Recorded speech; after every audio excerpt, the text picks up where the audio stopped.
game was over in overtime. It was 6-2 halfway through the third. I'm like, enough. Oh, yeah. When Florida made it 6-2, I was done.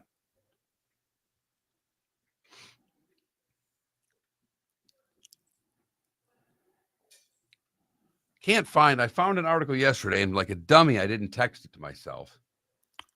But it had all the weekend sports numbers, and I can't find it again because hockey did awful, and everything else did great. Yeah, NBA did really well. Really well. Golf did really well. The Heritage had their highest numbers that,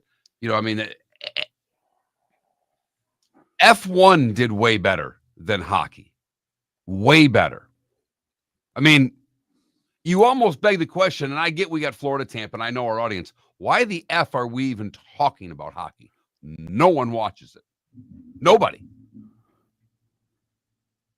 Outside our show. And I want, no offense to the Twitch chat. Is it 10 people who care about hockey, and are we pissing off the rest of our audience? I don't know.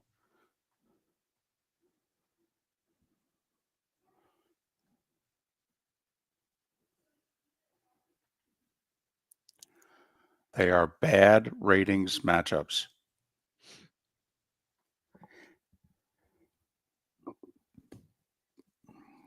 It's a league that's dependent on certain teams qualifying for the playoffs. Yep. To have none of the American original six in the playoffs is going to be disastrous. Disastrous.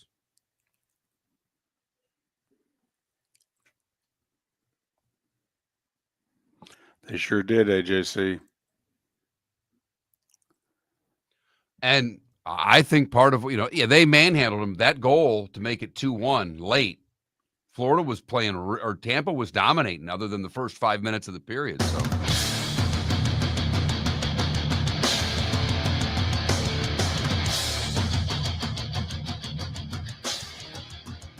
You're listening to Miller and Moulton, coming at you from the Floor Meister Studios. Floor Meisters, keeping it real. And now, here's Mark Miller and David Moulton.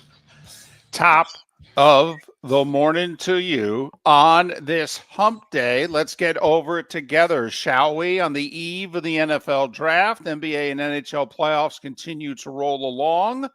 And we'll also get into the future of college sports, which will be very smooth, very easy to understand. How the heck are you, Miller and Moulton? MillerandMoulton.com, Miller_Moulton on X. Thanks so much for being with us. Well, I could take a guess as to how you're doing as someone who has fallen in love with the 6:30 college basketball game on FS1, to have the thing that you wanted to watch last night not even start until 8:50. I mean, were the Panthers and the Lightning the NCAA National Championship game? They certainly thought they were in the ESPN triple header last night, beginning at 6 o'clock, and it ended about 4 minutes ago. They already don't have anybody watching these games. Right. So put them on whenever you want. Hell, put them on ESPNU. It doesn't matter. There are 6 people watching the NHL playoffs right now. Fortunately, they all listen to our show, David. And that's a positive. That is an absolute positive. And here's just another thing quickly. Jake Getzel. I'm a big fan. I am. I've met a couple of your family members. I happen to know a guy who you almost refer to as uncle. I've followed your career for a while because of him. Jake, you're an amazing goal scorer. You have a great set of hands. A great set of hands. Don't chirp. Don't chirp. Do not chirp at Matthew Chuck. Don't do it. It doesn't work. First off, physically, what the hell are you going to do? If he were to drop the gloves and challenge you, what the hell would you do? You'd turtle like a little baby, and he would pummel you into oblivion. So Here's an idea. Shut up. Shut up. It's a bad look. You chirp the hell out of him, then he scores twice, and they bury you in game 1. Hopefully you can chirp after game 6 or 7. Hope you can. But it's a bad look. Panthers dominate game 1 in the 4th battle of Florida hockey in the last 5 years. Didn't get a good NBA playoff game last night. Not really. I mean, the early ones, the home teams had them at arm's length, and hell, the Lakers damn near had the T-Wolves blown out in the first quarter. So, for as great a night as Monday night was, it's really how disappointing outside of the Leafs and Senators going overtime. And we know there's a whole lot of interest in an all-Canada series in hockey on this show. But Miller and Moulton on this Wednesday. I will say, for the first time, I felt we got some juicy stuff coming out about the NFL draft. None of the stories that had come out this whole month had really interested me. But now there is talk, and there are a couple of places that have reported it as if this is going to go down if this happens. And Mark, there are a couple of reports saying that the Bears and the Patriots have worked out a trade. That if the guys that are expected to go 1, 2, 3 go 1, 2, 3, and they're off the board, that the Bears want Genty. And that now all this talk about the Jags possibly being interested in Genty, they figured, well, we might as well go to 4 then. And supposedly there's a deal worked out where if Hunter goes to Cleveland and Carter goes to the Giants and Cam Ward we know is going to Tennessee, that the Bears and the Patriots, Chicago moves up from 10 to 4, New England slides down, they're going to get an extra pick on Friday in this year's draft, and they're going to get a 3rd-round pick in next year's draft, reportedly. Interesting. So the hot commodity in the last few days, if you believe any of the reporting going on about the NFL draft, the hottest commodity is the guy who finished runner-up for the Heisman from Boise State. All right, then. Let's get after it. Let's, and I think if the Giants do something weird, the only thing weird they're going to do is take Sanders at 3, which could throw a wrench in everything, because if that happens, the Patriots are going to stop the presses and run a card up for Abdul Carter. Correct. But the Patriots, I guess, think, well, instead of holding tight and taking Campbell, because reportedly that's who they were going to take, the tackle from LSU at 4, a really solid pick, blah, blah, blah, that they think they can slide back to 10 and one of the top 3 tackles, whether it's the LSU kid, the Missouri kid, or the Texas kid, that one of them is going to still be there at 10, and at worst, they can get a really good offensive tackle. Get the extra Friday pick this year, have a Friday pick for next year.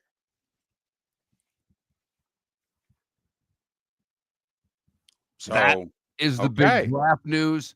The other things that we've talked about for a couple of days that didn't excite David as much is that San Francisco and Denver also want to move up. So now we have 3 teams who we have reports are interested in moving up in the draft. That's what we needed. We were already aware of all of the teams that were willing to trade down and move from their spots, and that's great. But without a partner, well, there's not a whole lot going on. And then there's been a little noise out of Jarrah saying he's got 2 big trades ready, David. But he and his son can't agree on where they are with the Micah Parsons negotiations. Apparently, they're not talking enough. It's very difficult for me to listen to Jarrah at this stage of Jarrah. I do feel as if I'm reliving the final years of Al Davis with the Raiders. Okay. I don't think he knows what he's doing. I really don't. And don't understand it. When is the last time, and put it this way, just in the last 2 years, with the big name guys and how they've handled their contract negotiations, whether it's draft day moves, you tell me something where about Jarrah Jones and Dallas in which we stopped what we were doing and said, that was a really good move here. David, they don't make those. They overpay their players. They're not a cohesive front office with a plan. They seem to just make it up as they go along. They gave up a 4th-round pick for a 3rd-string quarterback who played 1 game in a year and a half. And then they opted not to keep him. A 4th-round pick, like a top 110 player in the draft. They gave up for a 3rd-string quarterback. And, the one thing, Dallas doesn't draft badly. No. I mean, if you were to say what's the one positive about the Dallas front office over the last 4 or 5 years is that they're pretty competent when it comes to the draft, David. Yeah. They really are. The rest of what they do is an absolute mess. Dallas at 12. Curious who the teams are that want to move up to 12. I think Denver could be one. For an offensive skill player. Okay. That's great. Is it one of the tight ends in Warren and Loveland? Okay. Getting ahead of Miami at 13, although the odds of Miami taking one of the tight ends is pretty bad. But here's my thing, though, Mark. Dallas has got real needs. I mean, you sure you want to drop down here?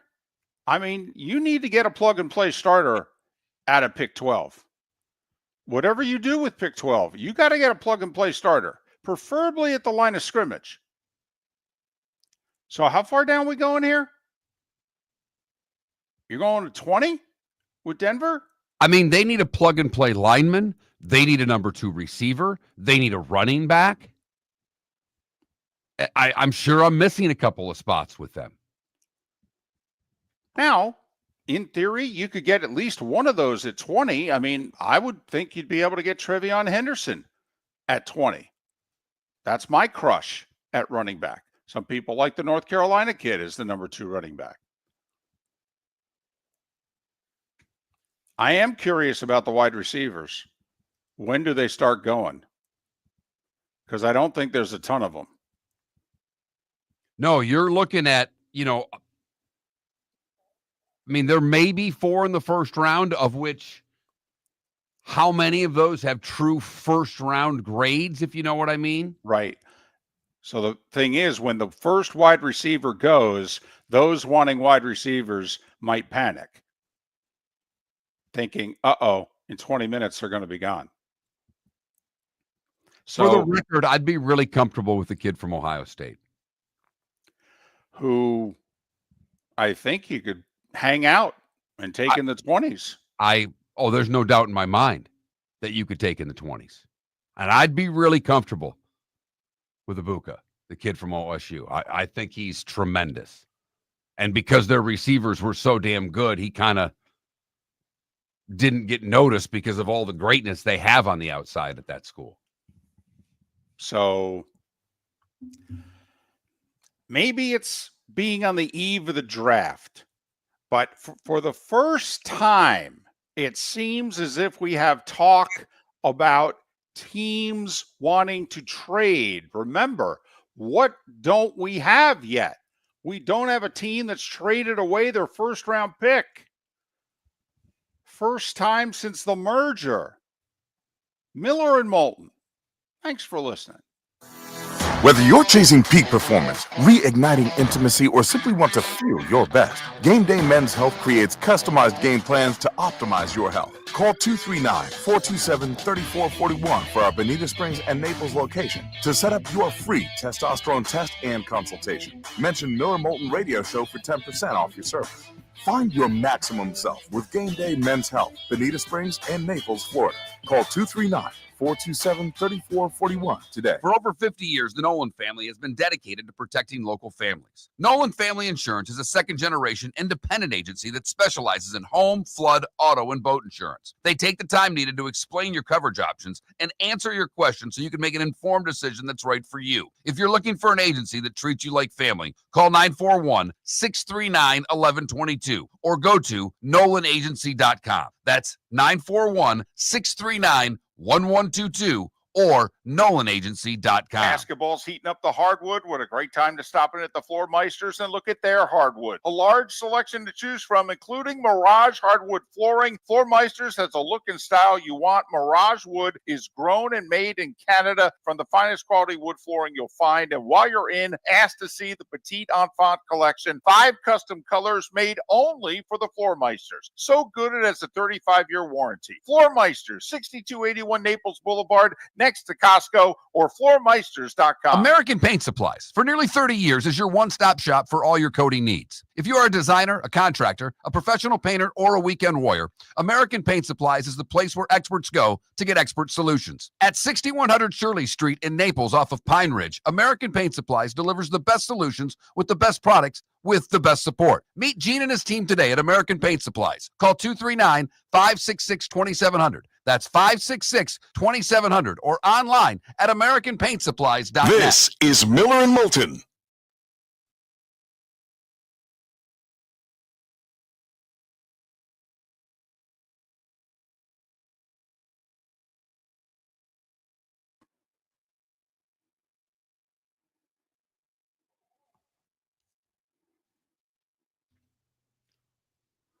Dan, I'm with Ambient. Thanks for bringing the positivity every morning.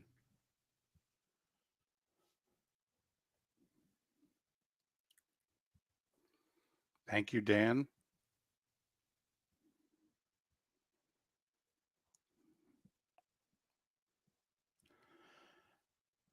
Mac, are you really going to put Aaron Judge ahead of Mickey Mantle? I mean, don't you think he's got to put about 4 or 5 more monster years up? I mean, Mantle won the Triple Crown as a switch hitter. But I do think you can make the argument, though, he's the best Yankee hitter, or the most powerful Yankee hitter anyway, of the last 60 years. Because Mantle started to break down in the mid-60s.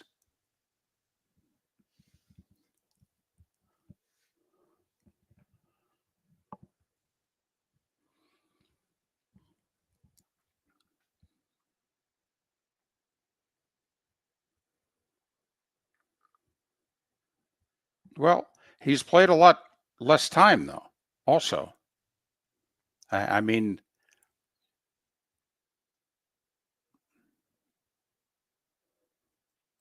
I don't think you can say right now that Judge's career is better than Mantle's. But if he does 4 or 5 more years, he does this year and 3 more. Okay. By the way, where are you this morning, Mac? Last time you reached out, weren't you in like Tunisia?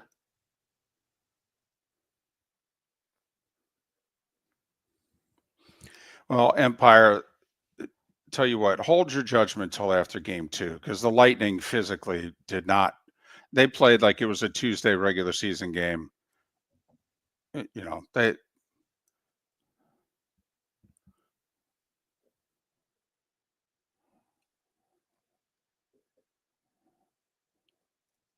Problem is, it's tough to try to go hit for hit with the Panthers. That's the thing. You're down in that game. Normally, when you're down 6-2, down by 4, start a war. You're starting a war with an army that you can't beat. I was going to say. I mean, you have nothing. I mean, that hit, was it late first period that knocked the Tampa defenseman out of the game there, the hit along the boards?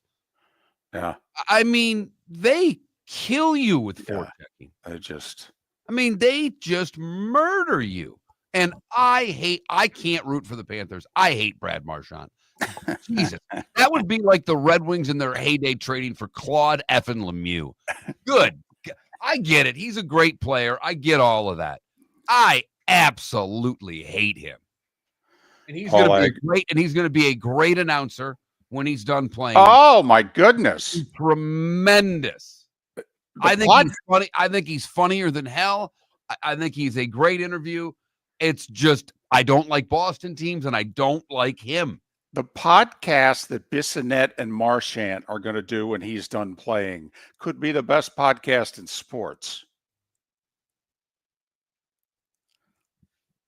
But you're right, Paul. They do need Maroon.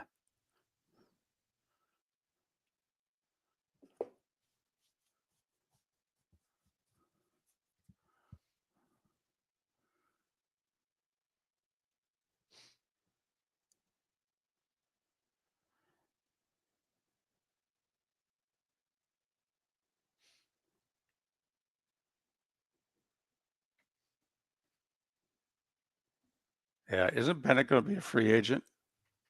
He's going to get paid.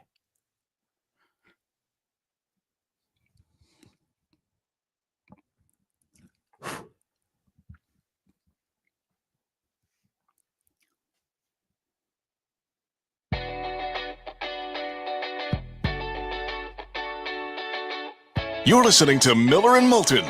And now, here's Mark Miller and David Moulton. 21 minutes past the hour.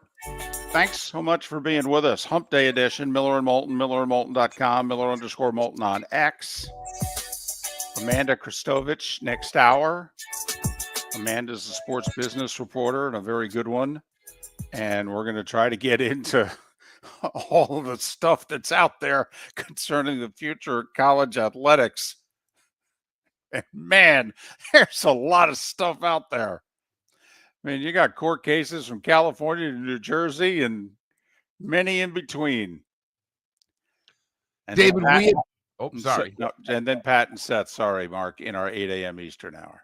We had talked about it. We had warned the NHL fan of this, but the early NHL TV ratings are out, and they are awful. Awful. They're down 20% basically from a year ago. That's when every other sport is up in a big way. NBA numbers over the weekend, tremendous. Did you see them? Yeah.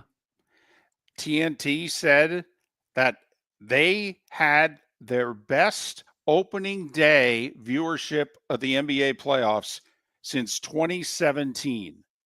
Ratings up 23% from last year. And remember, this was a league whose regular season ratings were down 2%. So regular season ratings basically flat to ever so slightly down. Postseason comes around, people soaked it up. And remember, okay, we're talking Indiana, Milwaukee. We're talking, Well, the games weren't competitive, David. Right. Largely, the games weren't competitive. They had the Knicks, but the Lakers got blown out. I mean, they had the Heat and the Cavs. How sexy is the Heat-Cavs series? It's on NBA TV tonight. That's how sexy that series is seen as. But I bring this up because the RBC Heritage, the golf tournament, now it was an elevated event. I know that means something because the field is much better. They had their highest rating in 23 years. Wow. Women's gymnastics had their second highest rating. More people watched the women's gymnastics final, and by the way, it wasn't close, than any single NHL playoff game. Not close. Over 1.1 million people watched women's gymnastics. More people than that watched the F1 race. And the NHL numbers were in the toilet. And this is year 4 of a 7-year network TV deal. So within the next 12 to 18 months, networks are going to make their decision as to whether they want to stay or go. And then if they're going, does any other network want to jump in to the fray and take their place? And I get it. The NHL was dealt a bad hand. The first round matchups are not sexy, but neither are the NBA's. And they're up double digits while the NHL's down double digits. Inside the NBA did 1.6 million people. The pregame show with Ernie, Chuck, Shaq, and Kenny did 1.6 million. And they have a porta pot on their set. Listen, I don't want to say that story got around. My wife said to me, "Hey, did you see Shaq leave the set?" Okay. I said, "Yeah." She goes, it's a real thing. You get in your 50s. It's a thing. I go, "No, honey, we're in our 50s. We know." Okay. But you still don't see it a lot on live television. Okay. It's a thing, but usually it's this thing called a commercial break. But yeah. So there's the numbers anyway. And I'd be concerned if I were the NHL, because no league is more reliant on who plays in the postseason in order to draw ratings quite like the National Hockey League.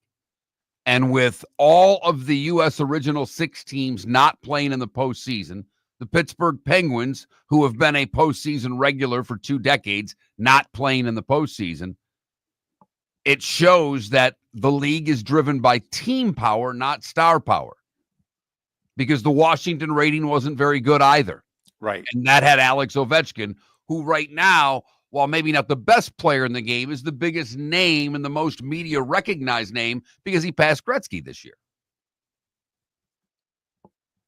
So, rough start for the NHL, and I don't know how it gets much better, David. Put it this way, ladies and gentlemen, you know what big hockey fans Miller and Moulton are, and obviously where our show is largely broadcast, we got this Panthers Lightning series, which has interested a few people. The NHL numbers were so bad that the pre-show meeting that Miller and Moulton has, which usually lasts anywhere from 1 to 5 minutes, 3 of the minutes this morning were Mark. I've worked half my adult life in hockey, Miller, saying, the hockey ratings are so bad, I don't know if we should talk about it anymore. It might be hurting our show. I really the consultant might have been right. Let's jump into what Luka did last night.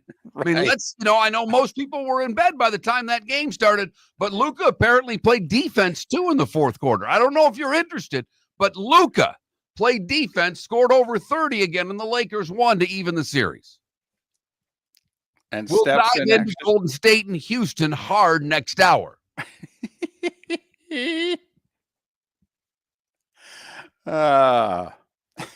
And Magic and Heat both in action tonight, trying to get a road split, which is a tall task before heading home in their series. So, yes. So, to use a hockey phrase, we may be changing on the fly a little bit. Right. And Tampa will need to figure out some things to change between games 1 and 2 because they got whooped last night. And I thought it was fascinating. Miller and Moulton broke down the series. We gave you a lot of stats. They showed most of them last night during the broadcast. But our little synopsis played itself out in the first period. I had made the comment that Jake Getzel is going to be the guy that's going to need to lift Tampa. His ability to score on the power play, his ability to score in the playoffs. He gets a great first period goal to even the game at 1. On the power play. But what happened late in the period? Face off deep in the Tampa zone. and Tampa doesn't win the draw. And I happened to listen to a little bit of the Lightning radio because like every night, I'm driving around picking the kid up from whatever sporting event she's at. And I was listening to Lightning pregame. And I thought Espo made a great point. Phil Esposito, who does color commentary for the Lightning Radio Network, said it's not just the centers. Pay attention to the forwards in the offensive zone, the defensemen in the defensive zone, the 50-50 faceoff. Tampa guys have to go help out and get the puck. Well, Barkov, the best faceoff man for Florida, is taking that draw late. He wins the draw relatively cleanly. He gets it back to the point. They're able to set up. And Tampa, who was outplayed, I thought, for the first 5 minutes of the game, but really from the 5-minute mark on, founded themselves and dominated the first period. They tied it with Getzel, but they had a bunch of other chances. They were out shooting the Panthers. They were controlling the play. What happens late in the period? Face off deep. Florida gets the face off. They score the goal. Last minute of the period. Critical timing. We have seen already in this postseason throughout the games a bunch of goals in the final minute in the period. And I thought that was a back-breaking goal for Tampa, who played really well in the first and skated into the locker room down 2-1. And Florida played great the rest of the way, and Tampa Bay did not. The starting five is coming up.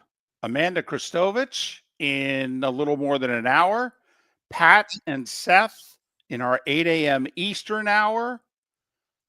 There was a mock draft yesterday that we will get to in a half an hour. That seems shocking if there weren't two other mock drafts that came out within a half an hour of it that said the very same thing. Basketball's heating up the hardwood. What a great time to stop in at the Floor Meisters and look at their hardwood. A large selection to choose from, including Mirage hardwood flooring. Floor Meisters has a look and style you want. Mirage wood is grown and made in Canada from the finest quality wood flooring you'll find. And while you're in, ask to see the Petite Enfant collection. 5 custom colors made only for the Floor Meisters. So good it has a 35-year warranty. Floor Meisters, 6281 Naples Boulevard, next to Costco, or floormeisters.com. American Paint Supplies, for nearly 30 years, is your one-stop shop for all your coating needs. If you are a designer, a contractor, a professional painter, or a weekend warrior, American Paint Supplies is the place where experts go to get expert solutions. At 6100 Shirley Street in Naples off of Pine Ridge, American Paint Supplies delivers the best solutions with the best products with the best support. Meet Gene and his team today at American Paint Supplies. Call 239-566-2700. That's 566-2700 or online at AmericanPaintSupplies.net. Honey, you want to come out? I haven't seen you since Glass Doctor installed our custom shower enclosure. No thanks. Well, you can't keep eating breakfast in the shower, and laminating your magazines is getting expensive. You remember we have guests coming over tonight, right? Oh, I'm sure they'd love to see the shower. It's our neighbors, and I highly doubt they want to be hanging out in our bathroom. The shower's so good, you'll never want to leave. Visit glassdoctor.com today and schedule an appointment online. Mark Miller for Sleep Treatment Direct. They are helping me with sleep apnea. And by helping me, I mean curing me. No more CPAP machine, no more snoring, no more tossing, no more waking up exhausted. Their expert team got me the right treatment, fast and hassle-free. If you want to feel energized and get rid of your snoring, call Sleep Treatment Direct today. 444-1741. That's 239-444-1741. Sleep Treatment Direct. Sleep safe and This sound. is Miller and Moulton.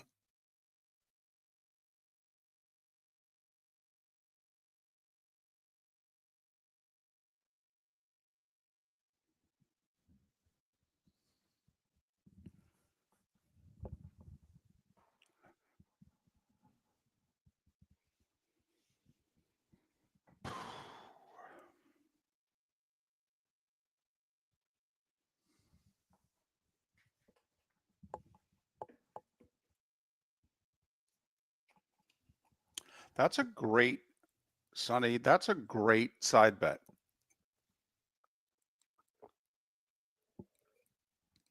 I think Shador's going to go in front of him because I think the Steelers are going to take him. But but I do think that between New Orleans and the Giants, that somebody's trading back into the first round around 24, 25 to take Jackson Dart.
What are you thinking for a poll question?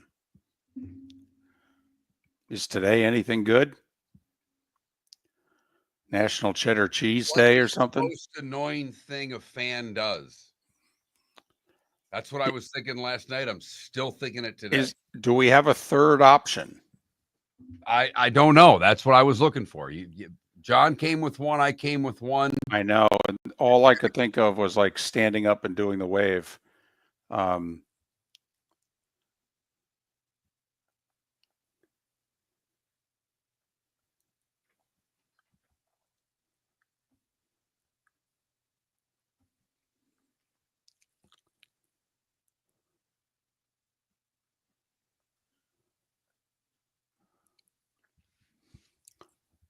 I would argue heckle. Because usually fans are just loud and obnoxious.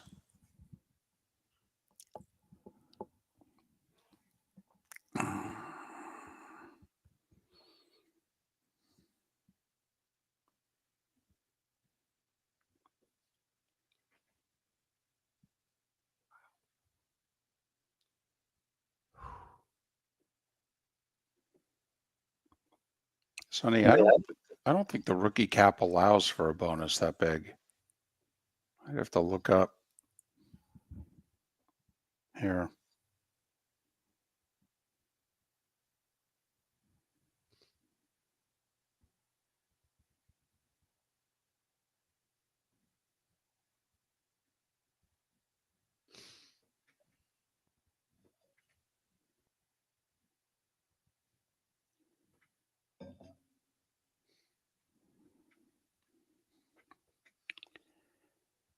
Well, rookie contract, if he goes fourth, is around 35 to 38 million. So, yeah. I could fly.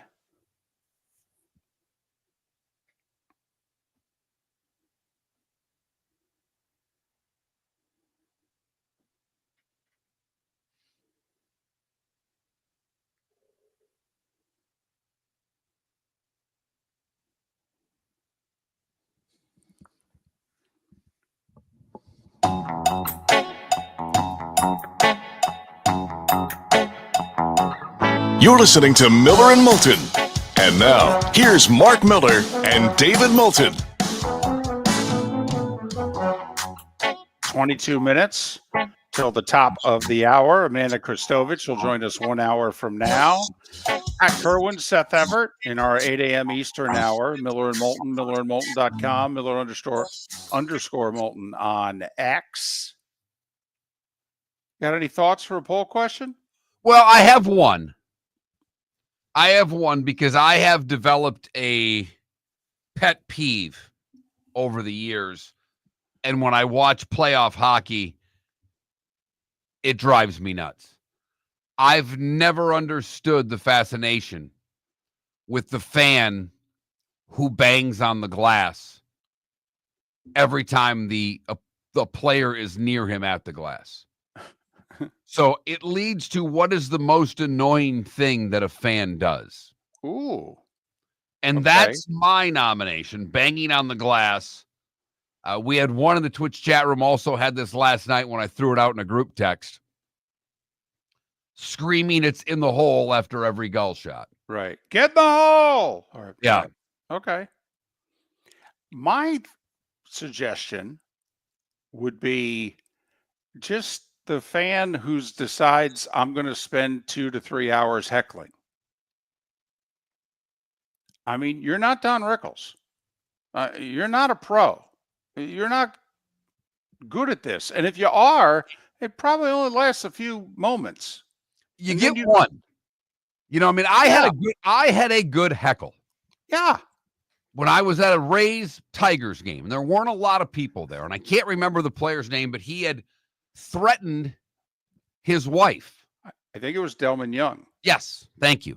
He had threatened his wife. There was a 911 call that was released of him threatening his wife. And he's at the plate, and it's quiet. And I'm 25 rows behind home plate. And right before they started, I yelled, "Don't worry, he'll only threaten to get a hit."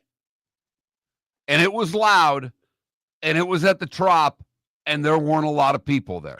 Right. And I let it fly, and I got a lot of people turn around and look at me. By that point, I had sat down and acted like I wasn't even the one that said it. Right. So But you stop. You have your one or two, and that's it. There is a great account on social media of a guy who gives, whether he heckles or then gives compliments, and they're odd compliments. You know, he'll yell at him, "Hey, Moulton, you always hold the door open for old ladies," and things of that nature. That's fun. But it's got to be sparing. You can't constantly do it. right. I didn't. Because you're right. They're not that good. No, I didn't come to the game to listen to you. If I did, I'd sit next to you and talk to you. I mean, so that would be my nomination. If you want to go through with this question, all right, you're in charge of the poll question. I'm in charge of what's next, and that is The starting five. 5 big stories you need to know. Here is the starting 5. we'll start with hockey, maybe for the last time, based on the ratings.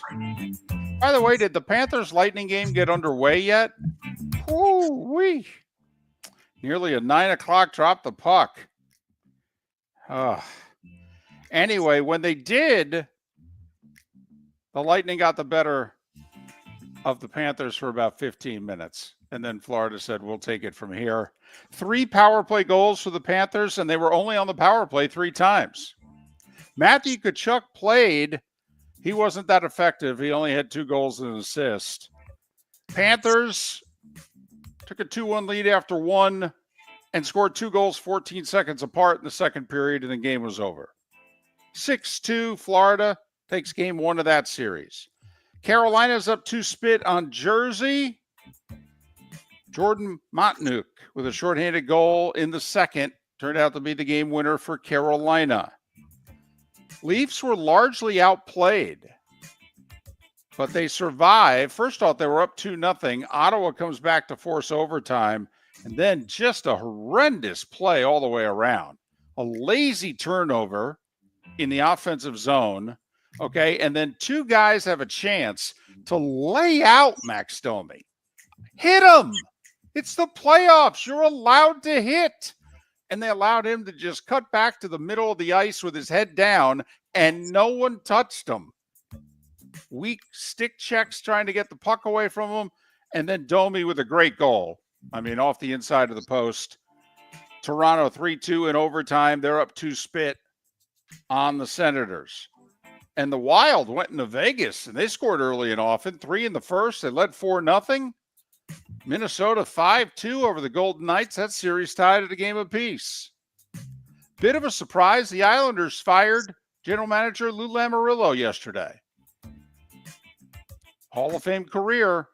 Won a few cups with the Devils, took the Islanders to 2 conference finals, but it looks like it's over for Sweet Lou. Well, And I mean, he is 82. yes. I mean, it's a firing. It's technically, if they didn't renew his contract was up, they didn't renew it. In Right. Miller and Moulton's world, that is a firing. No question. We've both been there, Yes, we have. but not at 82. Indiana kind of armbarred Milwaukee, despite Giannis with 34 points, 18 rebounds. Damian Lillard played, and he played 37 minutes. Wasn't great, scored but 14 points. Figure he's a little rusty, hasn't played in a month with the blood clots and all. Siakam and Halliburton each had double-doubles. Pacers, 123-115 over Milwaukee. Indiana up 2 spit in their series. OKC also up 2-0 on Memphis. They were up 18 at the half. SGA with 27. Thunder win it by 19, 118-99. Don't get me wrong. I don't think the Grizzlies are going to make this much of a series, but I will say this. At least in the second half last night, they finally slowed OKC down. OKC scored all those points, 130 in game 1, and they had 70 at the half last night. At least in the second half last night, Memphis figured out how to slow the Thunder down. Now they go home. We'll see if they can do something with that. The Lakers, who got blown out in game 1 at home, well, they blew Minnesota out early, up 19 after 1. Luka with 31. And LA held off the T-Wolves 94-85, the series even at a game apiece. We have 3 series tonight. Miami, an 11.5-point underdog at Cleveland. That game, by the way, on NBA TV. Yep, the Heat and the Cavs, NBA TV. Orlando's in Boston. The Magic are a 10.5-point underdog. Jason Tatum is a game-time decision. He got manhandled in game 1. He fell to the floor hard at one point. Al Horford was complaining through the media yesterday, thinking Orlando got away with some stuff that shouldn't be allowed. Tatum, a game-time decision. Interesting. And Orlando's getting 10.5. The nightcap, Houston desperately needing a win, having lost game 1 at home. They're 3.5-point favorites against Steph, Jimmy Buckets, and the Warriors. Baseball. Hey, break up the Marlins. They've won 3 in a row. They beat Cincy 4-3. Mark, we play the over-under game once again. A Tuesday night. 8,000 over-under. I'm going over. Under by 4. 7,996. We thank you for attending. Drive home safely. So that's 3 of their last 5 home games with crowds under 8,000. And all 5 home games have had crowds under 9,000. And what the Marlins scored 2 in the 8th to take the lead. I'm guessing most of the fans were gone by the time the Marlins took the lead in that game. Mets have won 6 in a row. They're 11-1 at home, and they're opening up some distance between them and the Phillies. I know it's early. 5-1 Mets over the Phillies. Mets' second best home record in baseball behind the 12-1 Padres. Guardians have won 5 in a row. They edged the Yankees 3-2. You know, Tampa Bay's lost 13 of 18 after that 4-1 start. This their first extended road trip because they're actually playing 2 series in a row on the road before they come back home, play a bunch of games. Arizona beat the Rays 5-1. The Padres, Mark, are they a hockey team with a red-hot goalie? This is the 7th shutout of the year for the Padres already. What have they played? 24 games? I mean, like every third game is a shutout for San Diego. They shut out Detroit 2-0.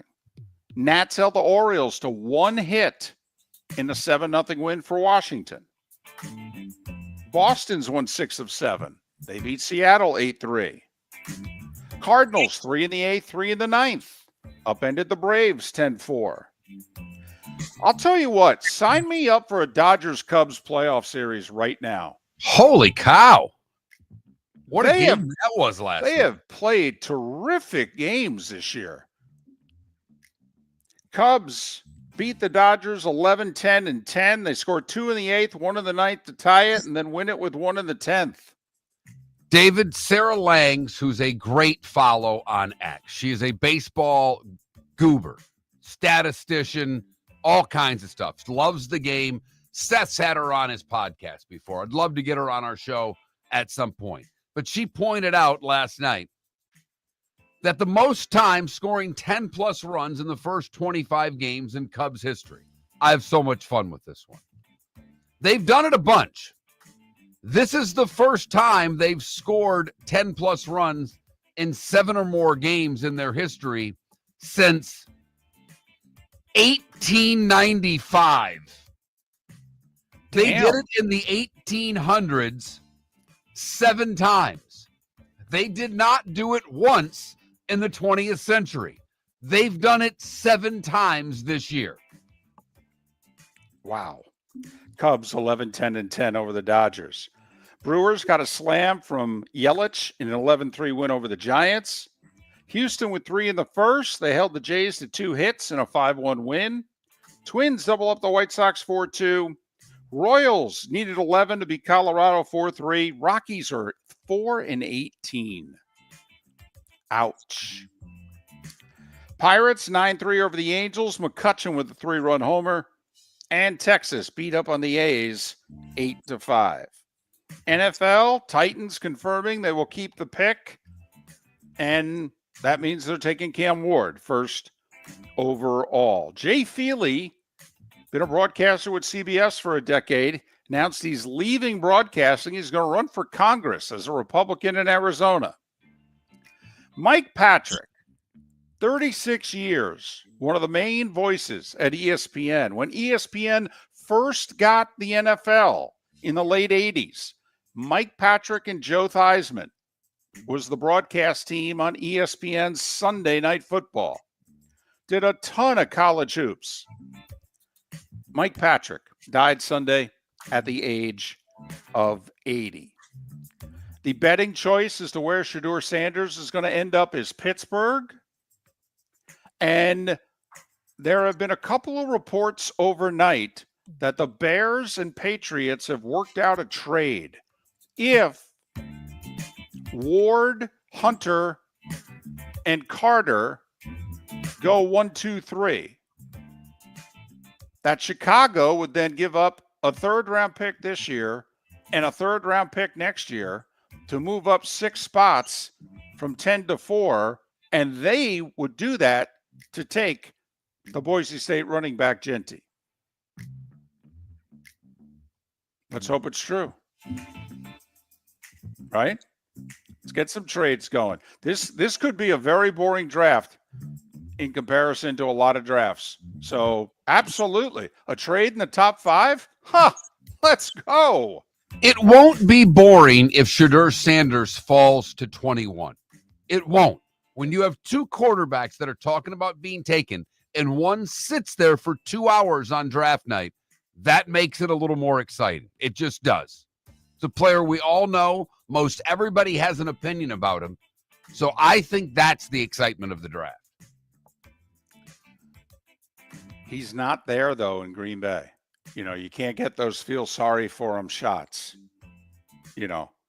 So it'll be good TV, but it won't be great TV because it's not Brady Quinn, Aaron Rodgers, Will Levis, you know, sitting in there and what have you. And at 7 minutes before the hour, that was the starting 5. 5 big stories and a rumored deal that you needed to know here on Miller and Moulton. Mark, I saved one thing for you. Yeah? The Rose Bowl has agreed to move their kickoff up 1 hour from 5 o'clock Eastern to 4 o'clock Eastern. It So can there. happen. It really can happen. Basketball's heating up the hardwood. What a great time to stop in at the Floor Meisters and look at their hardwood. A large selection to choose from, including Mirage hardwood flooring. Floor Meisters has a look and style you want. Mirage wood is grown and made in Canada from the finest quality wood flooring you'll find. And while you're in, ask to see the Petite Enfant collection. 5 custom colors made only for the Floor Meisters. So good it has a 35-year warranty. Floor Meisters, 6281 Naples Boulevard, next to Costco, or floormeisters.com. Mark Miller for Sleep Treatment Direct. They are helping me with sleep apnea. And by helping me, I mean curing me. No more CPAP machine. No more snoring. No more tossing. No more waking up exhausted. Their expert team got me the right treatment, fast and hassle-free. If you want to feel energized and get rid of your snoring, call Sleep Treatment Direct today. 444-1741. That's 239-444-1741. Sleep Treatment Direct. Sleep safe and sound. American Paint Supplies, for nearly 30 years, is your one-stop shop for all your coating needs. If you are a designer, a contractor, a professional painter, or a weekend warrior, American Paint Supplies is the place where experts go to get expert solutions. At 6100 Shirley Street in Naples off of Pine Ridge, American Paint Supplies delivers the best solutions with the best products with the best support. Meet Gene and his team today at American Paint Supplies. Call 239-566-2700. That's 566-2700 or online at AmericanPaintSupplies.net. Mark Miller for Molly Maid. Why Molly Maid, you ask? Trust. Moulton was a customer for 15 years. Affordability. Didn't I just say Moulton was a customer for 15 years? Worry-free services. Our professional house cleaners are fully insured and a 24-hour warranty. Call Molly Maids today at 239-774-5839. That's 239-774-5839 or online at mollymaid.com/FTMYERS. That's mollymaid.com/FTMYERS. We've got a text message for Dr. Dollar. I feel tired, sluggish, and just not myself. I'm gaining weight, my energy is low, and I've lost my drive. Could it be low testosterone? Absolutely. Testosterone naturally declines over time, but you don't have to accept it. Low T can affect your energy, strength, mood, and focus. But here's the good news. Testosterone replacement therapy, TRT, can help restore your vitality and get you back to feeling your best. Imagine waking up strong, sharp, and energized, ready to take on the day like you used to. At Revitalize Clinic, we specialize in physician-guided, American-made TRT designed just for you. Take control of your health today. Call Revitalize Clinic at 239-277-5770. Visit revitalizelounge.com or text Dr. Dollar directly at 239-980-2302. Feel like yourself again. Testosterone replacement therapy, because your best years aren't behind you, they're just getting started. Text Dr. Dollar now at 239-980-2302. This is Miller and Moulton.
So I have, what is the most annoying thing a fan does at a sporting event? Banging on the glass, yelling, get in the hole, heckling the whole game. There you go. Good enough? Yeah, I like it.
You're listening to Miller and Moulton, coming at you from the Floor Meister Studios. Floor Meisters, keeping it real. And now, here's Mark Miller and David Moulton.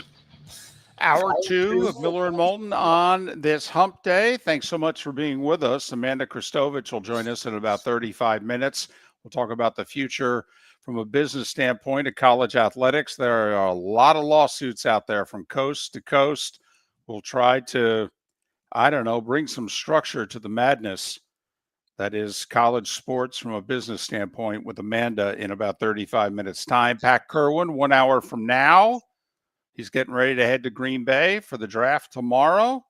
And a reminder, we'll have Pat on Friday as well. So before and after the first round, we have Pat. And since it's a hump day, Seth Everett will join us in about 90 minutes' time. He's going to be in a bad mood. I think, though, that he's had conditioned himself because of his team's injuries that they weren't going to win this year in the playoffs. I think it's a different year than some of the past years. Could be wrong. We'll see. We'll see. Plus, he's been touring the country with his daughters. They're checking out colleges. So who knows? Right, but he got denied media. I mean, I'm telling you right now, that's it's going to true. be angry Seth. His Devils are down 2-0. He tried to get media credentials for Yankees Rays and was denied media credentials. Yes, he was. So Yep. I'm going with foul mood Seth, and I hope so. I might poke the bear a little bit. How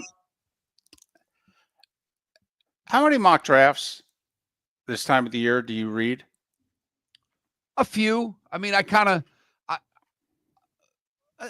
a decent amount. Read a few. I actually watched a little bit of ESPN's mock draft yesterday. They did similarly to what we did years ago. They had all their NFL beat writers, if you will, or the ESPN beat writers, and they all picked for their teams, and they went right through the whole draft. And as opposed to 2 people or 3 people making a mock draft, they went to each team's main writer or main reporter and did a draft yesterday. I thought they did a good job with that. But I'm paying attention because we're getting more information right now, but we are getting as many smoke screens as well. The thing I don't like about mock drafts is if they do account for trades, they're making the trades up. If they don't account for trades, we all know there will be trades. That's Correct. the part that you can't judge when doing a mock draft. I agree. I'm just going to cite one mock draft. Now, there are others that have a couple of these key ingredients to them. But you and I were both sent from a friend of ours Yahoo's final mock draft. And, they have Cam Ward going 1. They have Genty, by the way, going to the Jags at 5. Their final mock draft has no trades. So, take it accordingly. Tyler Warren goes to the Jets at 7. Jackson Dart goes to the Saints at 9. Okay. Mason Graham falls all the way to the Niners at 11. Interesting. Dolphins take Texas cornerback Jahdae Barron, which I've seen a lot more of lately. Remember, a week or so ago, it was going to be Michigan corner Will Johnson. Now I'm seeing Barron linked to the Dolphins a lot more. Okay. Tampa Bay takes Jahad Campbell, linebacker, Alabama. Good, solid player. Jalen Milroe goes to the Steelers at 21.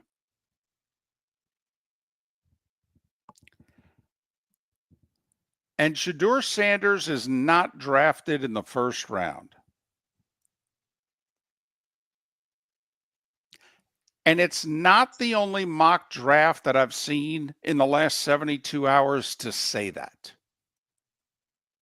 Did the other ones you've seen have 3 quarterbacks going in the first round, though? No. That's the part of this one that I have a little bit of trouble with. Dart at 9, Milroe at 21, Sanders not being taken at all. Right. Now, Tom Pelissero is a very good, well-respected NFL reporter for the NFL Network. Tom Pelissero posted this yesterday around dinner time. He didn't just keep this to himself. He posted this. An NFL assistant coach on Shedeur Sanders told me, the worst formal interview I've ever been in my life. He's so entitled. He takes unnecessary sacks. He never plays on time. He has horrible body language. He blames teammates. But the biggest thing is he's not that good. Yikes. Reporters don't often go public with stuff like that.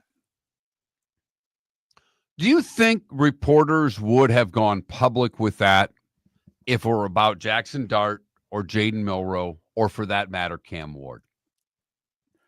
I think there is a targeted attack on Shedeur Sanders by a lot of people in football right now.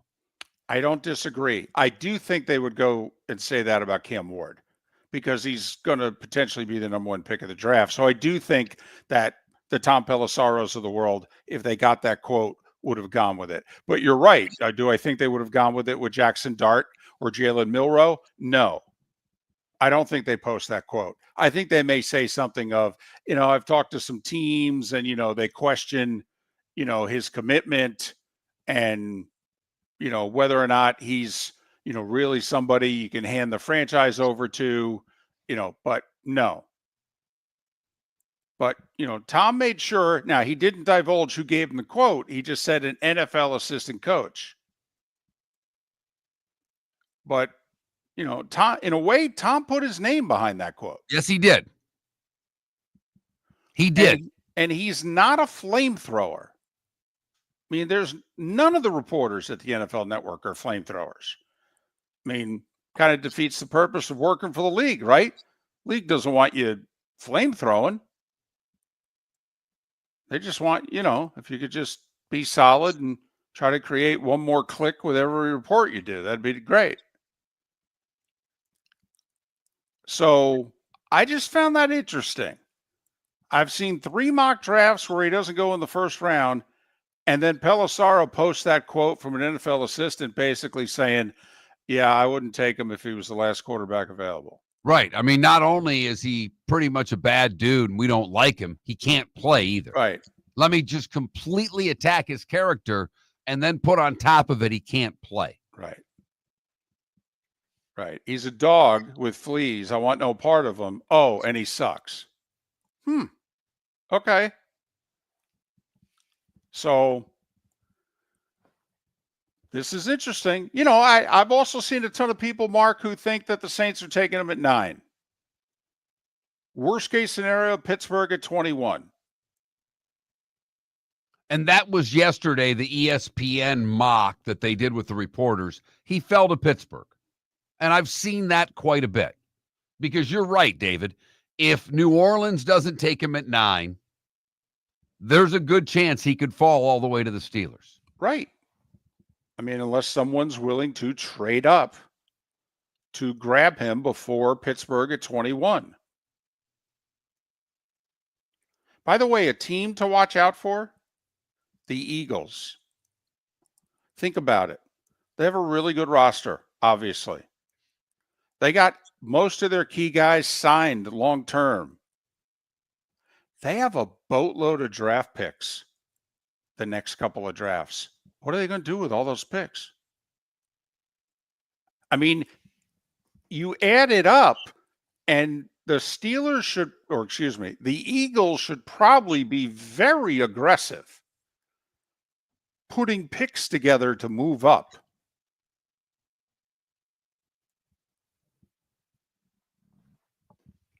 I mean, they need a plug-and-play guard. You know, they've lost 2 defensive linemen. I mean, do you really sit tight and wait to 32? Or if you're the Eagles, you're like, we got picks. Let's use some of them. What the heck?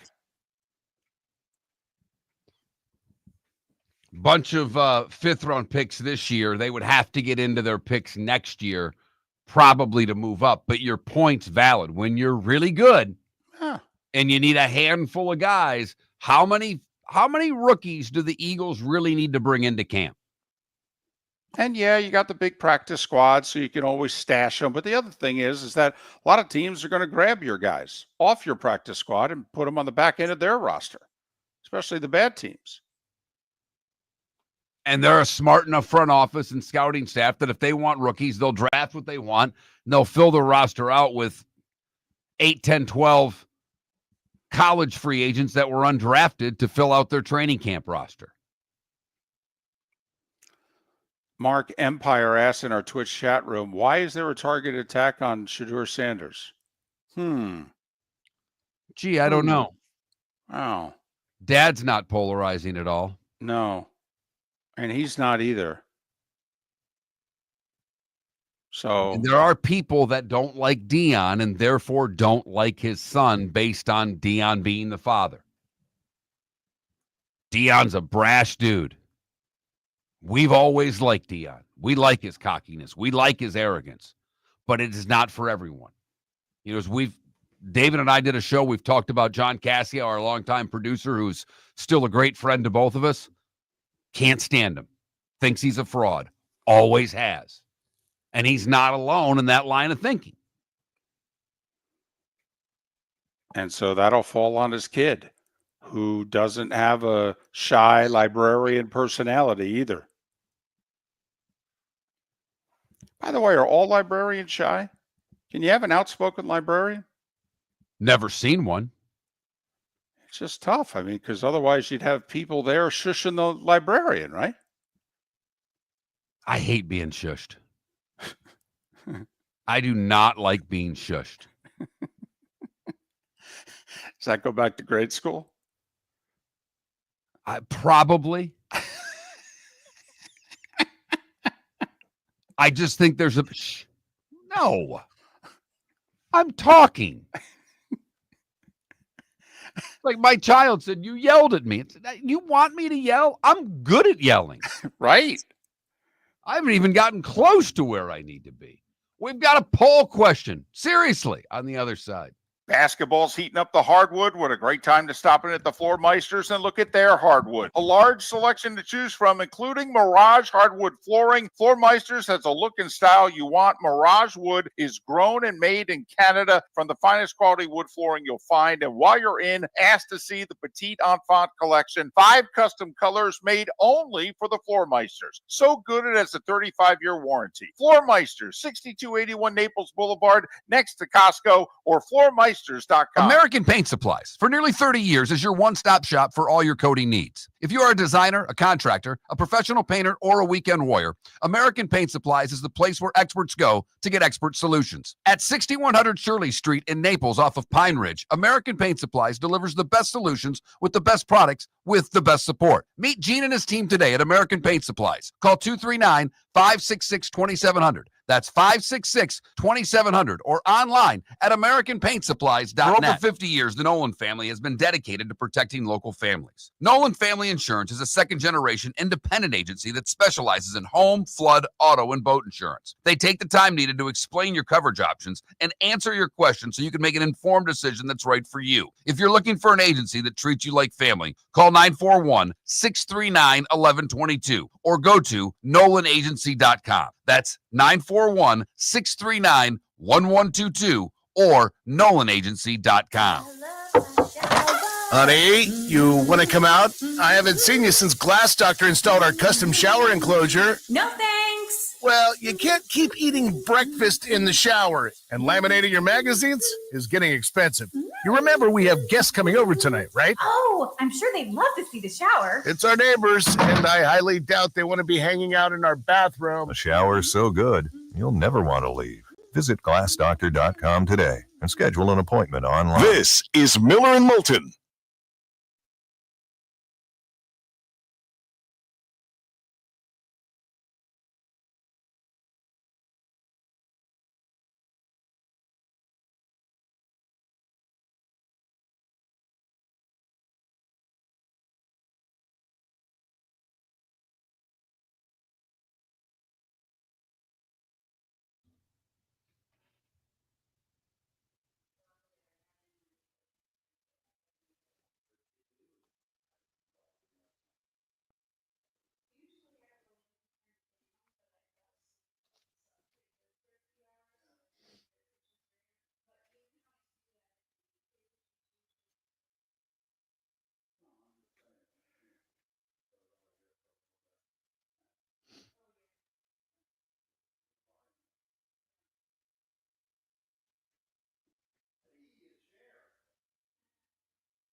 Yeah, Mac, that would be awful. Now, Leafs, Avs, but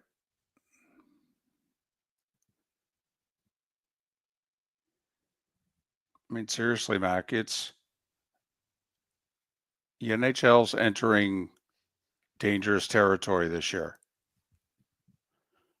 To be 4 years into the best TV package that you've ever had, and you end up with the ratings that you're going to end up this year. Sonny, I don't know where the Fires are in Jersey. I'm assuming they're South Jersey.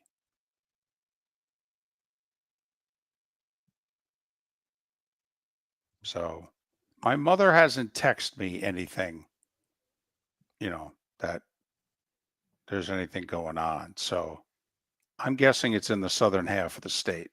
Yeah, Ocean County's south.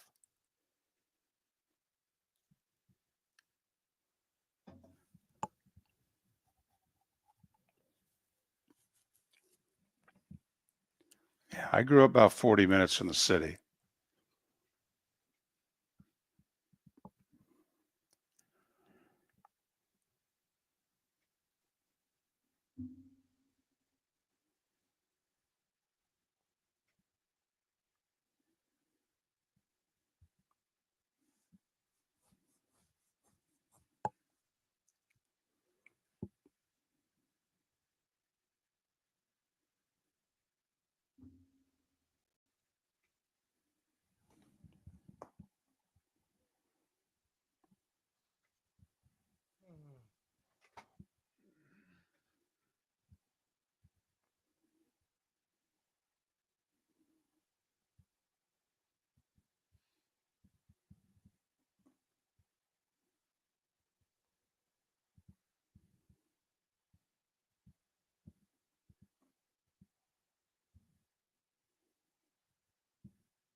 You're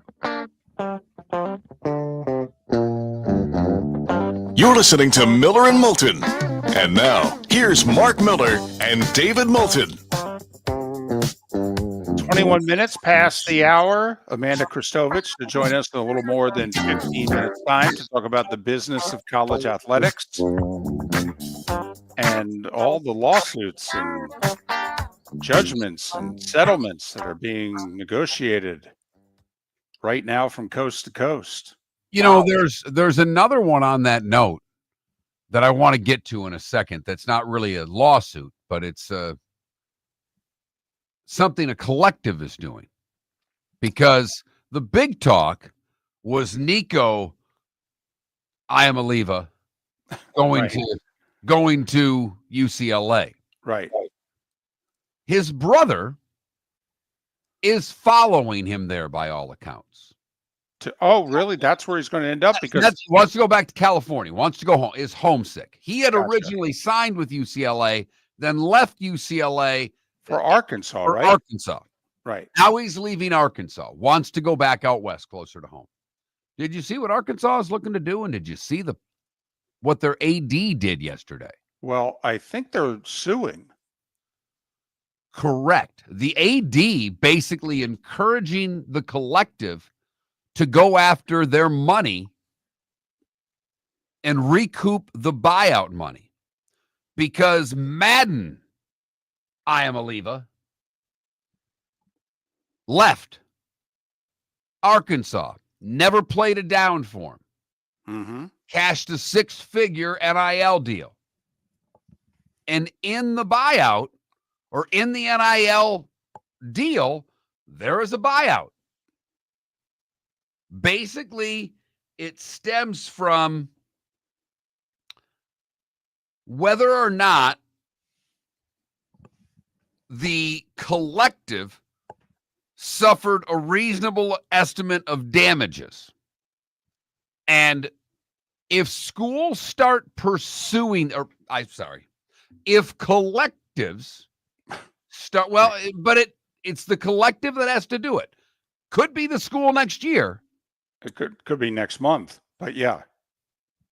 Okay. But right now, the collective can go after the kid. Okay. I've got no problem with it, because the kid's cashed the check and the kid didn't fulfill his obligation. Well, I mean, we could spend the rest of the show on this. I just ask you, is this a signing bonus or is this a playing bonus? I mean, we got to get into the wording as to what the deal is. I mean, because signing bonus is a signing bonus. Contracts at Arkansas commonly include language requiring players to reimburse 50% of the money remaining on their deals should they leave for another school. According to documents reviewed by CBS Sports, Madden Iamaleava had roughly 8 months remaining on his contract, meaning the collective expects a 6-figure buyout. Okay. I'm fine with that. I am too. I mean, Absolutely. remember when Barry Sanders retired, Barry was 2 years into a 6-year contract. Well, he had gotten a signing bonus for that contract. And the Lions were on the hook for the whole signing bonus the minute Barry retired. And let's just say it was $15 million, and it was close to that. And so, you break that up over 6 years, it's $2.5 million a year that goes on your cap. But the minute he retired, the whole rest of that bonus, the $10 million, went immediately on the Lions cap. Okay. And the Lions had given him that check and he cashed it.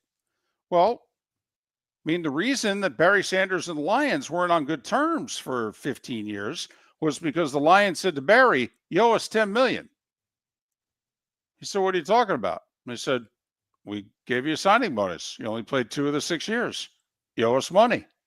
Didn't they do the same thing with Calvin Johnson? Yes, they did. And, it caused problems in the relationship between Barry and Calvin and the organization. But the organization with both guys said, "You owe us money." But this isn't retiring. This is not even playing for the school that paid you and leaving before you've played it down. I think this is as big of a deal going forward as any of the lawsuits, as any of the deals with Congress, because now if players have to reimburse the money that they're getting if they leave a school, they may not be leaving as quickly. So it's just something to me worth paying attention to. The collectives largely haven't gone after the kids yet. Miller and Moulton, a reminder, if you're looking for American-made Viagra or Cialis, get sildenafil or tadalafil for as low as $1 a pill, and it can be filled in the office right in front of you. Text Dr. Dollar 239-980-2302. That's 239-980-2302. What's our poll question? What is the most annoying thing that a fan does at a sporting event? We have 3 listed. And right now, Moulton's nomination running away with it, although there have not been a lot of votes, which means you don't like the question because it's been up for a while. Banging on the glass has not received a vote. Yelling, get in the hole, has received a couple of votes. Heckling the whole game has received almost 86% of the votes. So that Mark Miller, the David Moulton, Miller_Moulton on X, and vote accordingly. I got to get banging on the glass in there so I can feel a little bit better about the vote. You know, I got to get at least one for what I think. Sure. Absolutely. But yeah, this came about last night. Early in the game, all of a sudden, Mark takes to, starts texting me and our former producer, John Cassio. And when you're getting a 9 p.m. text from Mark Miller, I mean, I thought somebody was like headed to the ER when I saw that Mark texted me at 9 p.m. I'm like, uh-oh, what's going on? Missing the show tomorrow? You know what really bothers me? Fans bang on the glass. I mean, what the heck? You're at a hockey game. It annoys me. Yes, Worked in the sport for a long time. Yes, it does. What the hell? They're just trying to get What your are you attention. accomplishing? What are you accomplishing? Other than hurting your hand, what on God's green earth are you accomplishing? Just trying to get the guy's attention, I guess. Players? Okay, let me ask you this. Does it drive you crazy the people who are sitting behind the bench, okay, when they try to do funny things, okay, especially when the reporter is interviewing the head coach and they try to, be seen and what have you? Does that annoy you? No, because I get it. And every once in a while, 1 out of 20, maybe 1 out of 30 will do something mildly amusing. Where, I've seen one where they're acting like they're answering the questions, where they're almost like they're talking into the microphone. So every once in a while, they amuse me. There's never been anyone that banged on the glass that amused me. The yelling, get in the hole is right up there. Or mashed potatoes or whatever it is, Baba Booey, whatever it is you think you need to yell in that instant after the person hits the tee shot. For the record, my mother's with you, by the way. That's her vote in the poll question. Right. Nuts. Which is funny, okay, because I can tell you if we were at a sporting event together and there was somebody near us that decides that they're Don Rickles and they're going to heckle the whole game, my mother would give it about 10 minutes. And then my mother would stand up and go, "Hey, slick." And that's code from my mother. Okay. That might as well be, that's a Southern bless their heart. That's a double expletive right there. Yes. When my mother goes, "Hey, slick." All right. So I love the fact she voted for your answer. I know for a fact, having sat next to her at games, that she should be voting for mine. Miller and Moulton are very grateful to you, the listeners, for making us one of the highest rated shows for men, because the working man is one of the toughest demos to reach, and we do. Great sponsors like Floor Meisters, American Paint Supplies, Glass Doctor, Sleep Treatment Direct, Game Day Men's Health, and Molly Maid recognize that, and we thank them. And if you own a business and working men are your clientele, the most cost-effective way to reach them is through us. Text Miller and Moulton at 21,000 or directly via X at that Mark Miller or the David Moulton. Whether you're chasing peak performance, reigniting intimacy, or simply want to feel your best, Game Day Men's Health creates customized game plans to optimize your health. Call 239-427-3441 for our Bonita Springs and Naples location to set up your free testosterone test and consultation. Mention Miller Moulton Radio Show for 10% off your service. Find your maximum self with Game Day Men's Health, Bonita Springs and Naples, Florida. Call 239-427-3441 today. Mark Miller for Molly Maid. Why Molly Maid, you ask? Trust. Moulton was a customer for 15 years. Affordability. Didn't I just say Moulton was a customer for 15 years? Worry-free services. Our professional house cleaners are fully insured and a 24-hour warranty. Call Molly Maids today at 239-774-5839. That's 239-774-5839 or online at mollymaid.com/FTMYERS. That's mollymaid.com/FTMYERS. Mark Miller for Sleep Treatment Direct. They are helping me with sleep apnea. And by helping me, I mean curing me. No more CPAP machine. No more snoring. No more tossing. No more waking up exhausted. Their expert team got me the right treatment fast and hassle-free. If you want to feel energized and get rid of your snoring, call Sleep Treatment Direct today. 444-1741. That's 239-444-1741. Sleep Treatment Direct. Sleep safe and This sound. is Miller and Moulton.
We are not doing a draft show tomorrow night.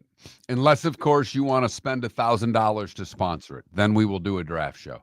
I can tell you that right now. For $1,000, we will do a draft show. Might be $2,000 at this point, but for $1,000, I can assure you we will do a draft show tomorrow night. We had sponsorships out there. That was the price, and no one bid. So...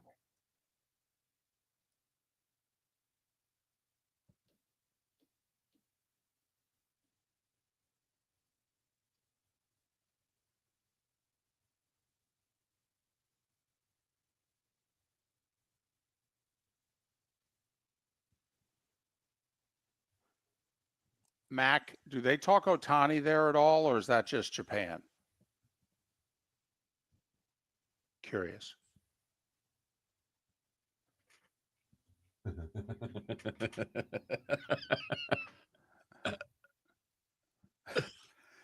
It's funny though. Kept going. I down. need a new shirt. This shirt does some wavy stuff on TV here. These stripes are a little too close. At least you're not standing in front of the green screen. A shirt like that in front of the green screen would totally mess it up.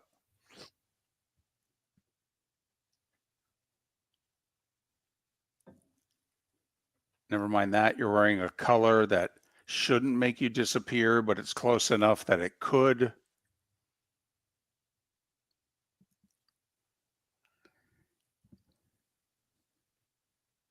Is there anything she's written or posted recently about this? Because I was looking and I didn't see anything big. So I was this just a general NIL? Yeah, this is she did cover the quarterback swapping extensively. She wrote a recent story about how much money the NCAA is spending lobbying Congress.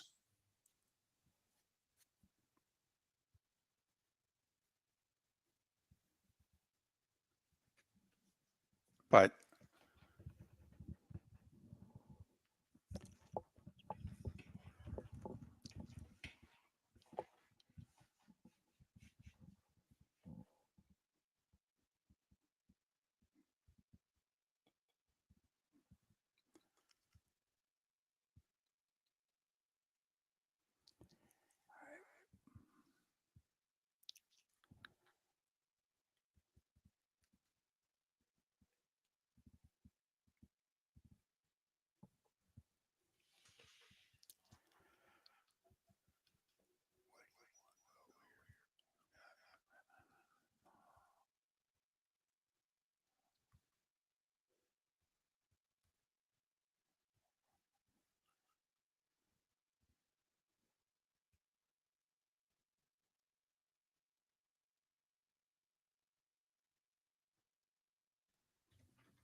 How was Tootsie's, Ryan? Oh, I mean, how was the game? Sorry.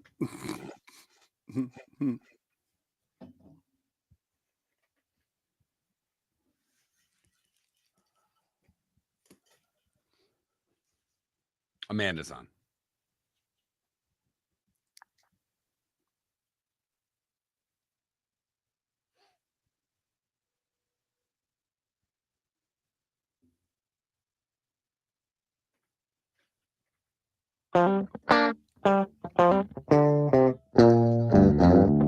You're listening to Miller and Moulton. And now, here's Mark Miller and David Moulton.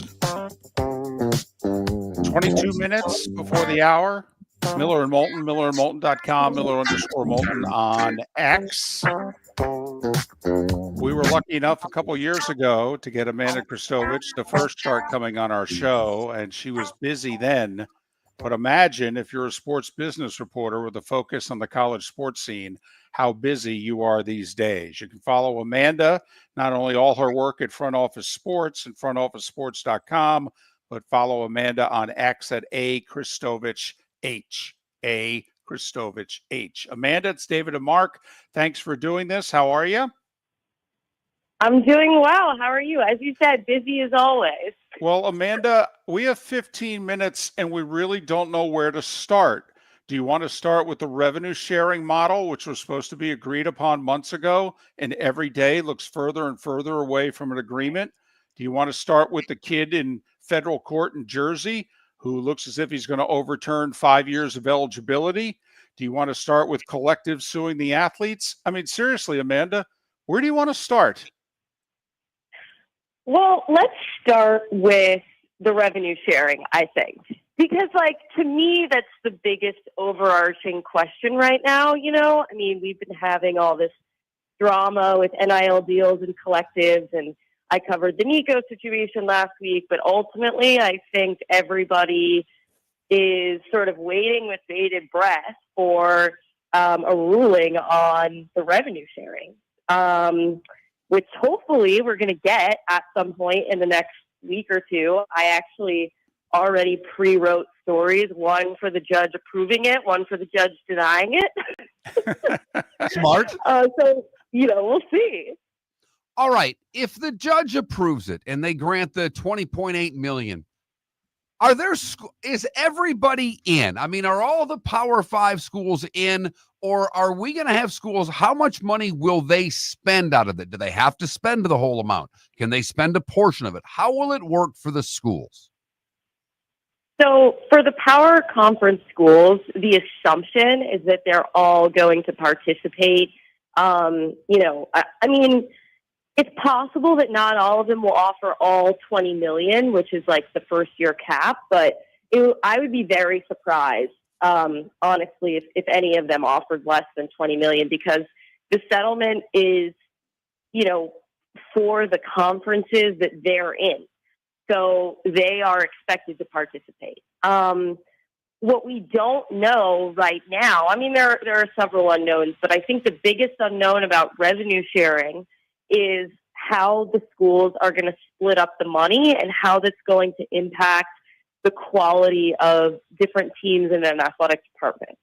So during March Madness, it was brought to my attention actually by the Big East commissioner and by folks at St. John's that if you have an FBS football team, you have this $20 million and you're probably going to send 75% of that to your football team for revenue sharing, for recruiting, to make sure that you can compete. The rest you're going to have to split up amongst all your teams.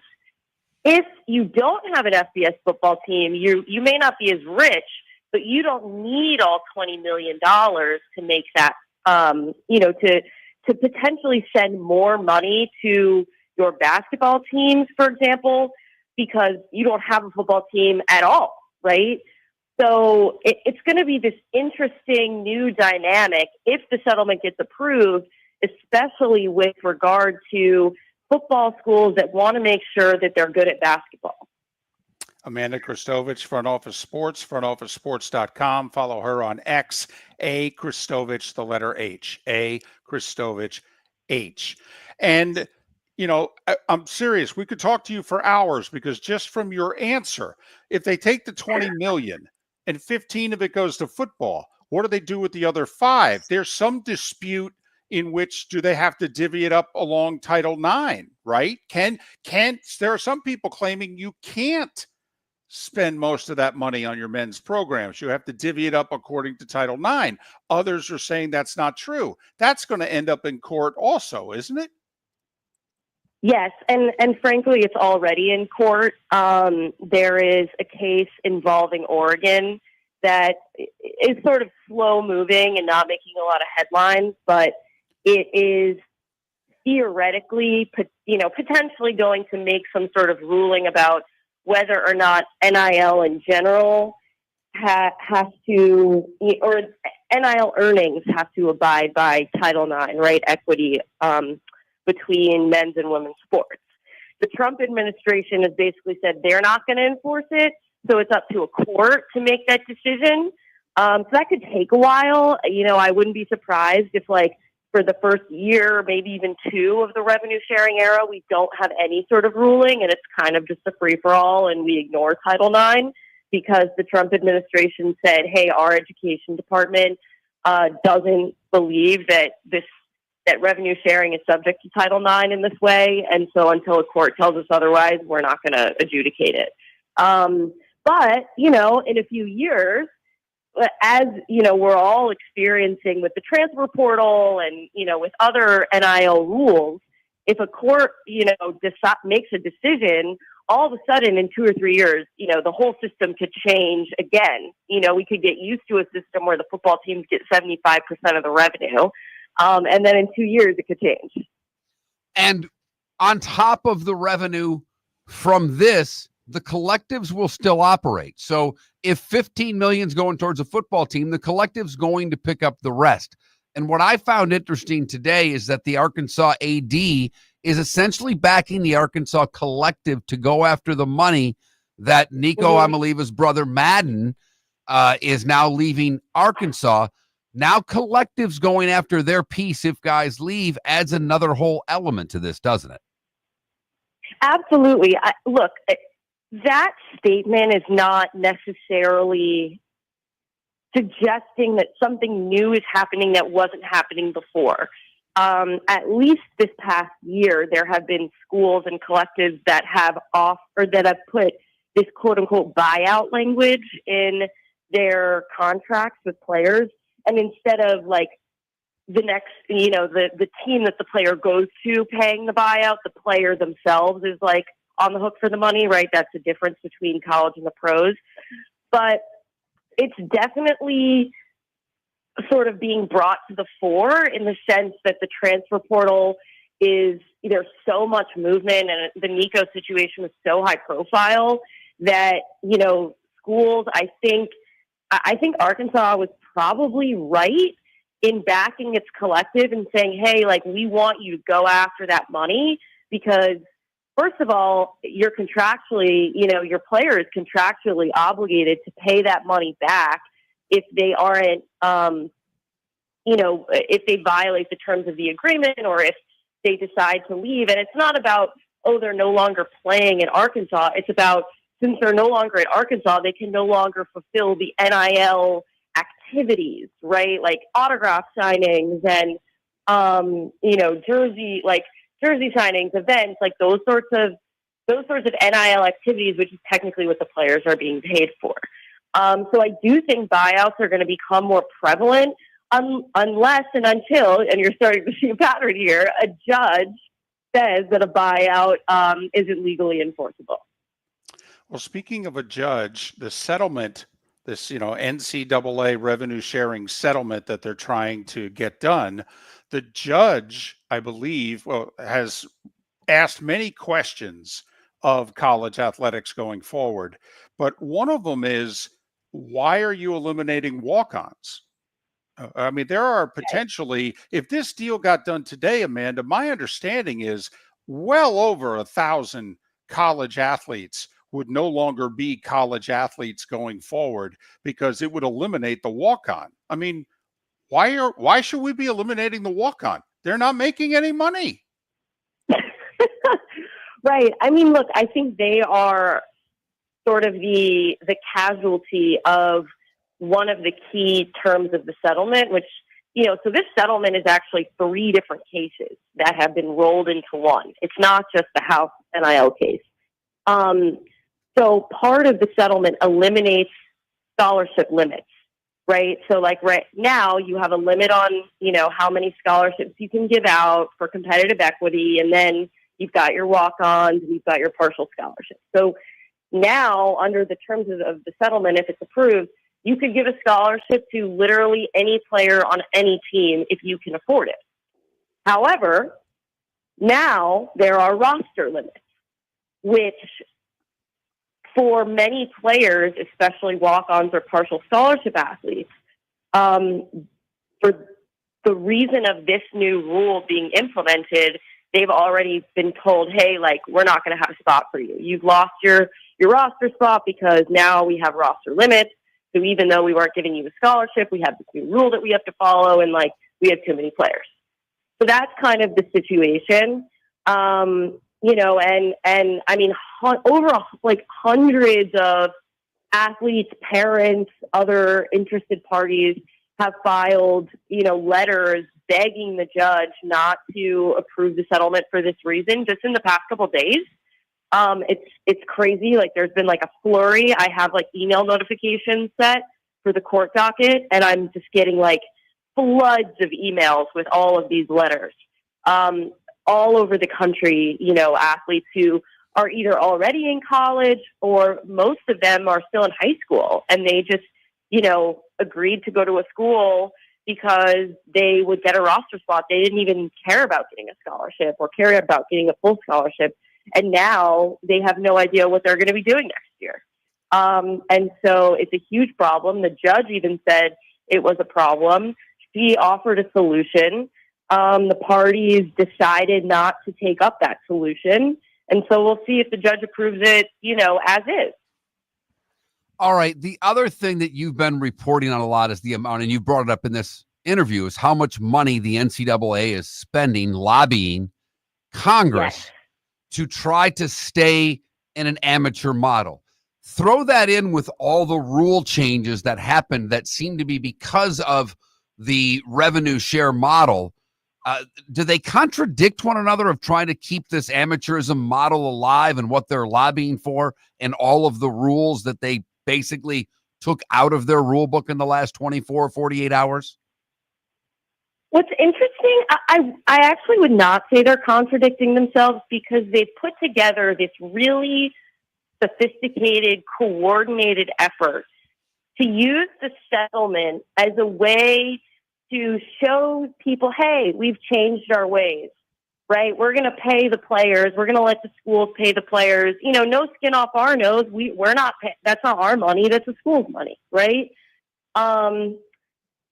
So they are trying to position themselves as being amenable to compromise and to change. But then they want to take the settlement, if it's approved, and go to Congress, which, as you mentioned, they've been lobbying in Congress, spending millions of dollars for, for many years, but this amateurism thing specifically since like 2019. So they want to take the settlement to Congress and say to Congress, hey, look, you told us to clean up our side of the house. We did what we could, but there are other rules that legally we can't enforce. Like the transfer portal is one of them. The transfer portal lawsuits are based on antitrust law, which is like the free market law. I won't get into it. And I frankly know way more about it than I wish I ever did. But the transfer portal is one of them. Athletes becoming employees, that's something the settlement doesn't address. These are issues that are adjudicated or answered by collective bargaining in the pros. I mean, all the athletes are employees in the pros, right? But salary caps and free agency restrictions, that's all adjudicated by collective bargaining. The NCAA doesn't want to do that. So their only solution is to get Congress to pass a law that would give them an exemption from federal antitrust laws to be able to enforce these rules that are technically illegal because they haven't collectively bargained with their players. So that's it's this very sort of big picture strategy that they have going, where they're trying to use the settlement as a means, to ultimately gain control back to enforce all of their rules. And, they sort of say, hey, we just want to be able to re-implement transfer portal restrictions. We're not going to roll back players' rights, right? Like, we're not going to do that. But, do we really want to trust them on that? I think that's the question that Congress is trying to answer right now. Amanda Christovich, Front Office Sports, frontofficesports.com. Follow her on X, A Christovich, the letter H, A Christovich H. Amanda, thanks for making time for us. We could talk to you for hours. We'll bug you again in a few weeks, probably when this revenue sharing settlement happens, and hope to talk to you soon. Yeah, talk to you soon. Thanks so much. Amanda Christovich, Front Office Sports, kind enough to join us once again. Right. There are so many tentacles of this that it is just mind-boggling to me, the different directions that this goes, from the NIL collectives to what's going on in Congress to the NCAA lobbying. It's nuts. Miller and Moulton. Boy, I'd like to talk about something less complicated, like the draft. For over 50 years, the Nolan family has been dedicated to protecting local families. Nolan Family Insurance is a second-generation independent agency that specializes in home, flood, auto, and boat insurance. They take the time needed to explain your coverage options and answer your questions so you can make an informed decision that's right for you. If you're looking for an agency that treats you like family, call 941-639-1122 or go to nolanagency.com. That's 941-639-1122. or nolanagency.com. Basketball's heating up the hardwood. What a great time to stop in at the Floor Meisters and look at their hardwood. A large selection to choose from, including Mirage hardwood flooring. Floor Meisters has a look and style you want. Mirage wood is grown and made in Canada from the finest quality wood flooring you'll find. And while you're in, ask to see the Petite Enfant collection. 5 custom colors made only for the Floor Meisters. So good it has a 35-year warranty. Floor Meisters, 6281 Naples Boulevard, next to Costco, or floormeisters.com. American Paint Supplies, for nearly 30 years, is your one-stop shop for all your coating needs. If you are a designer, a contractor, a professional painter, or a weekend warrior, American Paint Supplies is the place where experts go to get expert solutions. At 6100 Shirley Street in Naples off of Pine Ridge, American Paint Supplies delivers the best solutions with the best products with the best support. Meet Gene and his team today at American Paint Supplies. Call 239-566-2700. That's 566-2700 or online at AmericanPaintSupplies.net. Wine glasses never fall over until you get a brand new rug. Oh, no! Ketchup bottles act normal till you're wearing a new shirt. Oh, you kidding me? And rocks slide peacefully on the road till the day you get a brand new windshield. Then they fly up off the road and attack without mercy. That's why new windshields from Glass Doctor come with our windshield protection plan. Unlimited repairs and 1 replacement for 12 months. Don't just fix it, protect it. Glass Doctor, a neighborly company.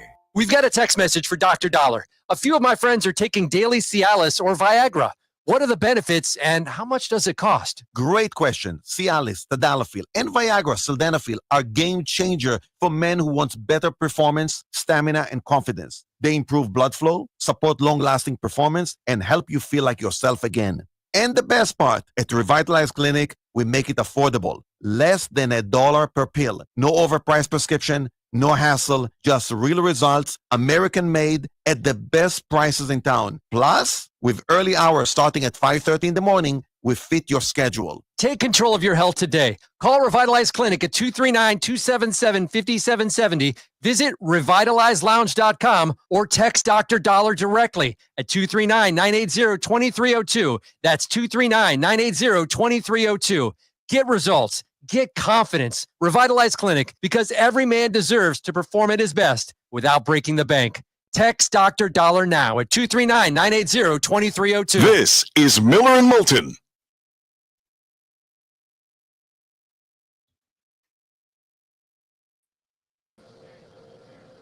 Morning, Pat. Good morning, fellas. How are you? Good. You're heading out tomorrow, right? Yep, 7 a.m. out of here. Yay. And we'll see. That is a long damn day, my friend. Hey, I don't know if you were listening when that guy talked about the sewer issues there. Oh, my God. Oh, Lord. No, I didn't catch any of your show. I don't think I've had anything on this week. I've had my mother-in-law is still in town, and my daughter's got school off this week, so I'm not driving around picking her up at 3. Oh, well, that's nice.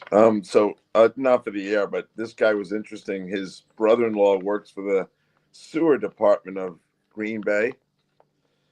He said to me, "You're not going to believe this, but look, it's a city of 110,000. It's not a mega. It's not a city. It's a town." He said, "When we have a home game and 80,000 people are in the stadium, it takes us 3 days to flush out the sewer lines." He goes, "I have no idea what's going to happen with 250,000 people. And we have to go again the day after that and the day after that." Right. He goes, he didn't think the sewer could handle it all. I had to laugh, Pat. I'm sitting there, I happen to talk about this stuff for a living. I got my wife and my mother-in-law talking about the draft in Pittsburgh. I'm like, well, that's next year. And then they're going on and telling me where they could have it. And I said, they're going to have it on the point. That's where it's going to be with the river. And they're going to build it. And then they start going. And I was getting so disgusted. I'm like, if I had a veterinarian question and I started giving everybody around you the answers, you'd be mad at me. This is my area of expertise. Can't we just trust me? I know. Just listen, take notes, and move on. Unbelievable.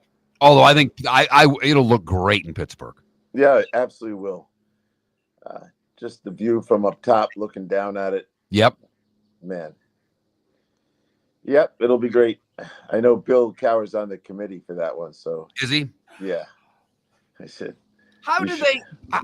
Is this similar to the Super Bowl? Is there a bid for the draft that goes on at the league? How do they go about this? Because I'm not.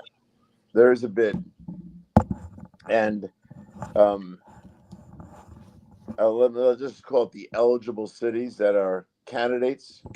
They come to this draft and probably last year's draft and observe what's going on and talk. They understand there's an infrastructure issues. It's very complicated. As I said, Green Bay, Wisconsin is scared to death, and they won't say it, but that guy from the Public Works Department, when he told me that 3 days to flush out the system, the sewer system, after just a home game with 80,000, I don't know how they're going to flush out 250,000 3 days in a row.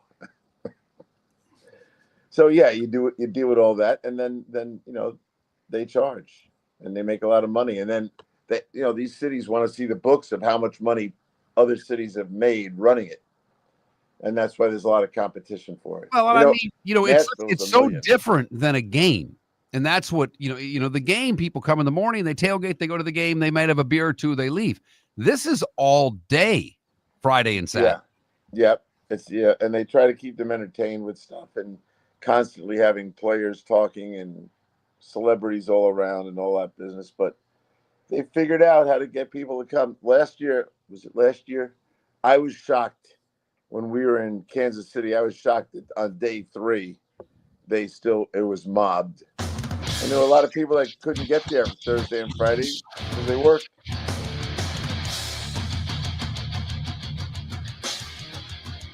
You're listening to Miller and Moulton, coming at you from the Floor Meister Studios. Floor Meisters, keeping it real. And now, here's Mark Miller and David Moulton. It's that time again for Pat Kirwan. He of NFL Radio's Moving the Chains, weekdays 3 to 7. He'll have a pretty long day tomorrow. I think he's got like a 4 to 7 show, and then he's got the draft from 7:30 to damn near midnight. Pat joining us once again, courtesy of Pinchers, Tampa to Key West, all points in between. Pinchers, where you can't fake fresh. You ready? Oh yeah, it's we started literally the day I got on the plane to go to the Senior Bowl was when I start. I just don't have time before that with the playoffs and everything else, but that sets up nicely. And when you look at how the Senior Bowl, what did it provide me? Well, in my opinion, the first 3 rounds, we're going to see 48 to 50 Senior Bowl players picked. And I count 7 in the first round, 14 in the second round, and 27 and 28 in the third round. So it's a great starting point for preparation. And of course, we don't do anything else. And we spend a little time on free agency. It's not that hard, but digging into the college kids who I have not watched. Yeah, we're ready to go. And Jim will be with me, of course. And Rick Neuheisel will be there. And Jason Horowitz will be running the show. So I've been with this crew for a while. It was for years just me and Gil Brandt and someone navigating the show. And Gil and I would do every pick. And I finally said to him, anybody can do round 1. Almost anybody can do round 2. But the meat and potatoes guys, you better be ready to go. Tell me what's something about a guy in the 6th and 7th round. And really, it's an 8-round draft. Your listeners know that. Compensatory picks are now over a round. So it's an 8-round draft, and you better be ready to talk about all of them. Pat, I heard you talking last week on your show about the compensatory picks. Are they – I know they won't go away, but you made the point that they've kind of equaled out the draft so that the worst teams aren't getting the advantage that they're supposed to deserve from the draft. Have the compensatory picks gone too far? Well, I don't even like the concept of a compensatory pick for starters, and I've argued with anybody, Roger, anyone, because it's a reward system, and it used to be the intent when I was there when they were developing the concept was to give something to the team that lost a player in free agency. And what's really happened is a lot of places don't even intend to offer the guy a contract. So they're not losing him. They're letting him go to get the compensatory pick. Then when you chart the compensatory, this is right to you, Mark, on your question. When you look at the teams at the top of the draft, which theoretically are the bad teams, that's where you're trying to balance out rosters by giving them earlier choices. But the compensatory picks are loaded up at the bottom of the draft, where the good teams are, because they lost good players, and there's a formula that involves the size of the contract they get, how they do they get to the Pro Bowl, all that business is all part of it. And then you look and say, okay, the guys at the bottom are picking last, but they're getting these compensatory picks, so they're getting extra picks, which then, after they started that, then they made them tradable. So you can package up your compensatories. Look at the Ravens; they're the king of compensatory picks. But my opinion was, you want to fix this? Start with this. If you don't offer a veteran free agent a complete competitive contract, you don't qualify for a compensatory pick. Let's start there. We'll see how fast the manipulation goes away. Pat, yesterday I felt for the first time that, Rumor Central was really heating up. Reports of the Browns and the Giants are receiving calls about the 2nd and 3rd overall pick. A couple of overnight reports saying that a deal is tentatively reached between the Bears and the Patriots. to move from 10 to 4 to get Genty if the top 3 picks go as expected. I'm just curious, what's the best planted rumor story that you ever pulled off? Well, I guess it's long ago, so I can say things, but we this whole thing with Genty, and all of a sudden Jacksonville wants him at 5, and that makes Right. that 4 spot. Okay, so we get all that. We basically orchestrated one of those with picks. I think we were 3 and 4, and we knew that 4 wanted a player, and we didn't really want him, but we started to spread the rumor that we were going to take him, and they called and said they'd like to switch spots, just 3 and 4, and they gave us a great player to do it. And we weren't going to take the guy, and we loved the player that they wanted, except that we thought he had failed our physical, and we weren't about to announce that, but they wanted him, and we didn't. And on the morning of the draft, no earlier, they called, and at the time the draft started, I believe, at 10 a.m., and they called about 7 a.m. and said, hey, we would like to switch spots. We want to go to 3. You guys can come to 4. And they gave us the running back, Johnny Johnson, to do it. All right. Well, heading to this year's draft, David mentioned Cleveland, the Giants. Now there's talk of Chicago possibly wanting to move up and having a deal with New England. There's talk that Denver wants to move up, and there's talk that San Francisco wants to move up. Pat, we've said it all along. Everybody wants to move down, but unless there's somebody that wants to go up and get someone, well, moving down's not that easy. How much do you buy into Chicago, San Francisco, and Denver wanting to move up? Well, I think some of them are too far away, and some of the teams just don't have enough compensation in this year's. There's rules that clubs will specifically have for themselves. Like, we don't want any next year picks. We want picks this year. Now, that's not everybody, but there'll be teams that think that way. And all this talk, which is fun, it really comes down to what are you willing to give me to do it? And I think some clubs, if you look at what we consider the true number 1 picks, I don't even think there's 10 of them. So if you can't get into that group, and I don't want to fall out of the group, that's the other thing. Like the Patriots, if they went down, they're not going to fall out of the group, basically. They're right on the cusp of it, though. And that will probably scare them off. That when they come down the hall, or I had to walk down and say, yeah, they'll do business with us, but they're only going to give us a 2nd and a 3rd. And then my boss would just Dick Steinberg would just scratch them right off the list. So the compensation package has to be real. You can't be afraid to throw more at it than you really want to. If you really want to go up there, you got to make the guy moving down to feel pretty comfortable about it. So Pat, more failure than success on that stuff. Pat, normally, okay, like Gil Brandt always thought there was around 18 guys that graded out as first rounders, and you adhered to his thinking as well. Mm-hmm. You think this year the number's closer to 10? Yeah. I don't think it's a very good draft. And a very good draft or a very good first-round draft? Pat? Yeah, first round.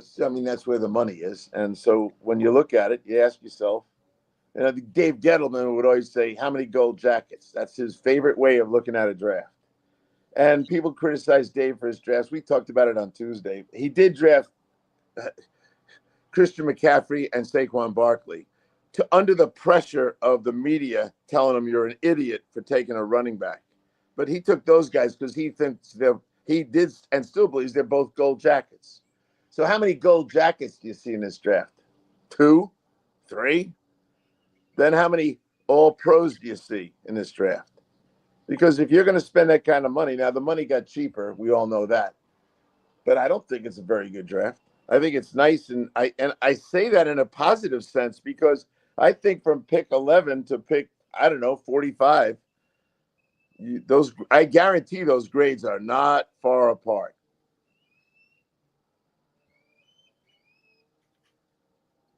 All right. So if that's the case, who's the team that you think is most ready to take advantage of that? When you look at, I think Seattle, they have 5 picks in the first 100. Teams like that, if there's a lot of good second, third round players, who's best prepared to take advantage of it? Well, Seattle for sure. And they have 5 picks in the top 92 picks. They have 5 of them. So they can bang it out at 18, 50, 52, 82, 92. They should be able to get at least 3 starters and 2 role players out of that deal. And they need to do it. And as they're cleaning up their books from old dead cap stories that they have to deal with. So I love where they are. And the teams, you think about the teams up top, not so much Tennessee, but Cleveland and the Giants. They have 4 picks in the top 100, both of them. And look where they're picking. Like Cleveland's 2, 33, 67, 94. The Giants, David's team, 3, 34, 65, 99. So they're not just 4 picks in the top 100. They're up pretty high. And the year we had the first pick in every round, that's when you can really be a broker. Because we never had the 2 overnights. And we've talked about this before every year with the draft now. But you have an overnight after round 1. The guy who's going 33, which we just talked about, they're going to they'll get a lot of calls. And then you'll get 34 is going to get a ton of calls at the Giants. So those are extremely valuable picks. And then after the 3rd round, we're going to have another overnight, and they'll reset their boards.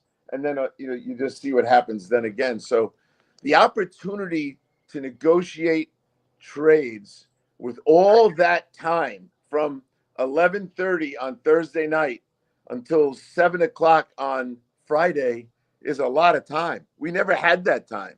Now people say, well, how come there's so many trades? There's a lot more time to get things done. So it's pretty exciting in that sense. And the league loves all the trading. Me too. You never know if the trades are worth it, but you make them because your board says this is the guy we want. I'm not surprised that Genty's getting talked about a lot because I think people think he's David says this a lot. He's a running back. He's going to be dominating. Whatever he is, he's going to be it right away. No learning curve here. Hand him the ball. And I would think with that and left tackles, they put them on the field. If they're struggling, you put a tight end next to them. So those 2 positions, you can play them right away and either hide the tackle or hand the ball to the running back. So they become pretty valuable. If the GM is under pressure because he's had bad drafts, he starts to gravitate towards those safe picks, those ones that are good players right away, because he doesn't want another day of the media to say another bad draft by Mr. GM. We're up against it time-wise, but I'm just going to throw this out there. There's 12 to 14 first-round picks that when it comes time to offer them their 5th-year option, never get their 5th-year option renewed. So why not draft a running back, quite frankly, and grind them up for 5 years? That's better than what you're getting from most everyone else. For over 50 years, the Nolan family has been dedicated to protecting local families. Nolan Family Insurance is a second-generation independent agency that specializes in home, flood, auto, and boat insurance. They take the time needed to explain your coverage options and answer your questions so you can make an informed decision that's right for you. If you're looking for an agency that treats you like family, call 941-639-1122 or go to nolanagency.com. That's 941-639-1122 or nolanagency.com. Whether you're chasing peak performance, reigniting intimacy, or simply want to feel your best, Game Day Men's Health creates customized game plans to optimize your health. Call 239-427-3441 for our Bonita Springs and Naples location to set up your free testosterone test and consultation. Mention Miller Moulton Radio Show for 10% off your service. Find your maximum self with Game Day Men's Health, Bonita Springs and Naples, Florida. Call 239-427-3441 today. American Paint Supplies, for nearly 30 years, is your one-stop shop for all your coating needs. If you are a designer, a contractor, a professional painter, or a weekend warrior, American Paint Supplies is the place where experts go to get expert solutions. At 6100 Shirley Street in Naples off of Pine Ridge, American Paint Supplies delivers the best solutions with the best products with the best support. Meet Gene and his team today at American Paint Supplies. Call 239-566-2700. That's 566-2700 or online at AmericanPaintSupplies.net. Basketball's heating up the hardwood. What a great time to stop in at the Floor Meisters and look at their hardwood. A large selection to choose from, including Mirage hardwood flooring. Floor Meisters has a look and style you want. Mirage wood is grown and made in Canada from the finest quality wood flooring you'll find. And while you're in, ask to see the Petite Enfant collection. 5 custom colors made only for the Floor Meisters. So good it has a 35-year warranty. Floor Meisters, 6281 Naples Boulevard, next to Costco, or floormeisters.com. This is Miller and Moulton.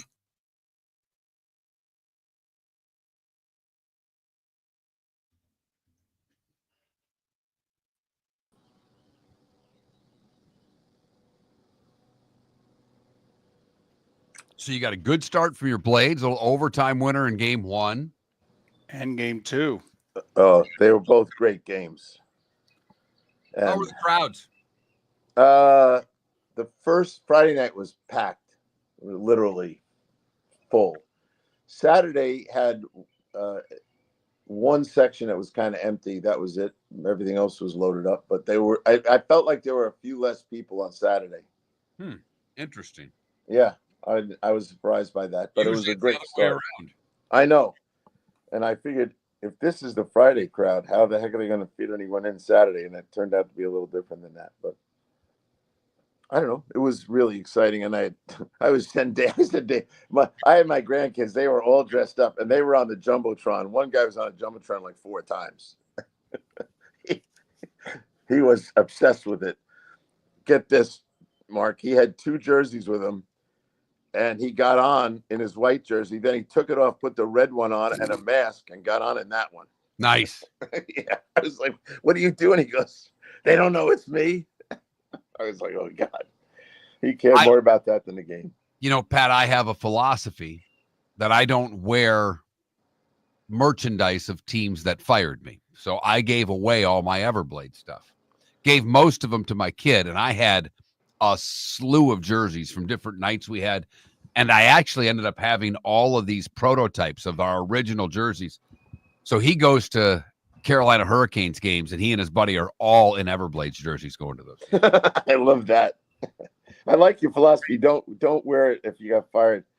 I gave away so much Jet stuff as you're saying that. I realized. Right. I mean, I have a pair. The hockey players wear tracksuits on the road going to the pregame skate. They all have like a tracksuit.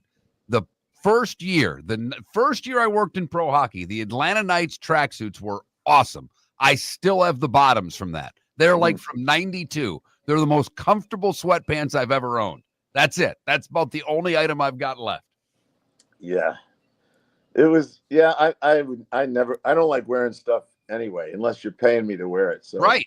And you hear me make fun of jerseys. I mean, and adult males in jerseys is really too funny for me. We have a rule on this show. If you're over the age of 25, you can't wear a jersey anymore. That's our rule. Yes. And I happen to be, this is years ago when I think we're doing afternoons here. And I start going on about this guy that I saw with this long Ravens jersey on at the bar. I didn't say what bar I was at, but I did 5 minutes just tearing this guy apart. Yeah. We get a text. The guy's like, so you were at bar X. That was me. And I am just laughing my tail. Yeah, I'm with you. And when guys call our show and I know they're that type, I go, let me guess. You wear jerseys to the games. Yeah, how'd you know? I said, what I really want to know is, do you wear a jersey at home when you're watching on the couch? He goes, of course. Well, and I've kind of, as I've gotten older, I'm like, you know what? If these guys, I've been to enough Steeler games where seemingly 75% of the crowd's wearing a damn jersey. Yes. I'm like, you want to wear a jersey to the game? All right, whatever. I wouldn't do it. That's not me. But I'm with you. The guy who wears the jersey to the sports bar, the guy who wears the jersey on the couch watching the game, it's something. It is. It's the living definition of fandom, and I get it. So I just like to zing the guys a little bit. Oh, yeah. I find it. I just find this. I'd love to talk to a shrink about it. What do they think's going on in their head about this stuff? They must feel like they're on the team or something. Yep. Well, and it's like, our and guy I'm Trent, okay with our guy that. Trent's turning that age. Trent's got, geez, I bet you he's got 30, 40 jerseys that he wears. He told me he was into the whole thing. So Oh yeah, I mean he's got Pistons jerseys, Lions, he's got all kinds of stuff. yeah. I've given all mine away except for you remember the Globetrotters played the Washington Generals. I commandeered a Washington Generals jersey and I've kept it. Well, that's acceptable. Don't let me catch you though. You're listening to Miller and Moulton. And now, here's Mark Miller and David Moulton. Our remaining moments with Pat Kirwan, Seth Everett to join us in a little more than 15 minutes time here on Miller and Moulton, millerandmoulton.com, Miller_Moulton on X. Our poll question, what is it that fans do that bother you the most? Pounding on the glass at hockey games, okay? Yelling, get in the hole every time a golfer hits a shot? Or the heckler who thinks that everybody in the section is there to listen to them for the next 2+ hours? That's our poll question. That Mark Miller, the David Moulton. All right, Pat, since we've got about 9 minutes, I want to try to cover some ground here. There's considered 3 elite tackles. Campbell from LSU, Membo from Missouri, and Banks from Texas. I mean, do you just throw them up in the air and take who's left, or do you think there's a real difference between them? Yeah, I'm glad you brought this subject up. I think Campbell's the lead dog in this. Membo's a right tackle, so he's already not on the list for me unless you need a right tackle. So it'd be Campbell and then Banks. But here's what I wanted to say, and this was a great time to use it. This is why the draft's intriguing to me. Josh Simmons might be better than all of them, and just because he was injured, not mentioned in the top 3. I think there's someone at the bottom of the first round drooling to get their hands on Josh Simmons. You mean like Kansas City? Kansas City, here I come. Yes. And so Membo's a right tackle. So for me, if you don't need a right tackle, then he wouldn't make my list. But I think Josh Simmons is sitting there in the catbird seat and going to be a steal, and he might be the best pro. Looking at the offensive lineman, because, I've seen Banks listed as a guard that can play both, but the one guy that intrigued me about the lineman, and I'm pretty sure you had him at the Senior Bowl, is the North Dakota State kid, Zabel, because he can play multiple positions. And I know Detroit's been linked to an edge rusher, and I try to pay a little attention to the Lions. Their center's getting older. They want to make sure that line stays good. That seems like that would be a perfect fit for Detroit, Pat. Yeah, Zabel to me can play left tackle. He's 6'6", too. He's 6'6". He can play left tackle. He's a terrific guard, and he might be the best center in the league someday. So, yes, and a team. I'm glad you brought that up, Mark, because yesterday we got talking. People think in Detroit, well, we don't have to worry about the line. You got to worry about the age of the line. Some of them are older, and you need to get a guy like, figure this. Last year and the year before, those 2 years, the 3 of us talked about how many offensive line injuries there were.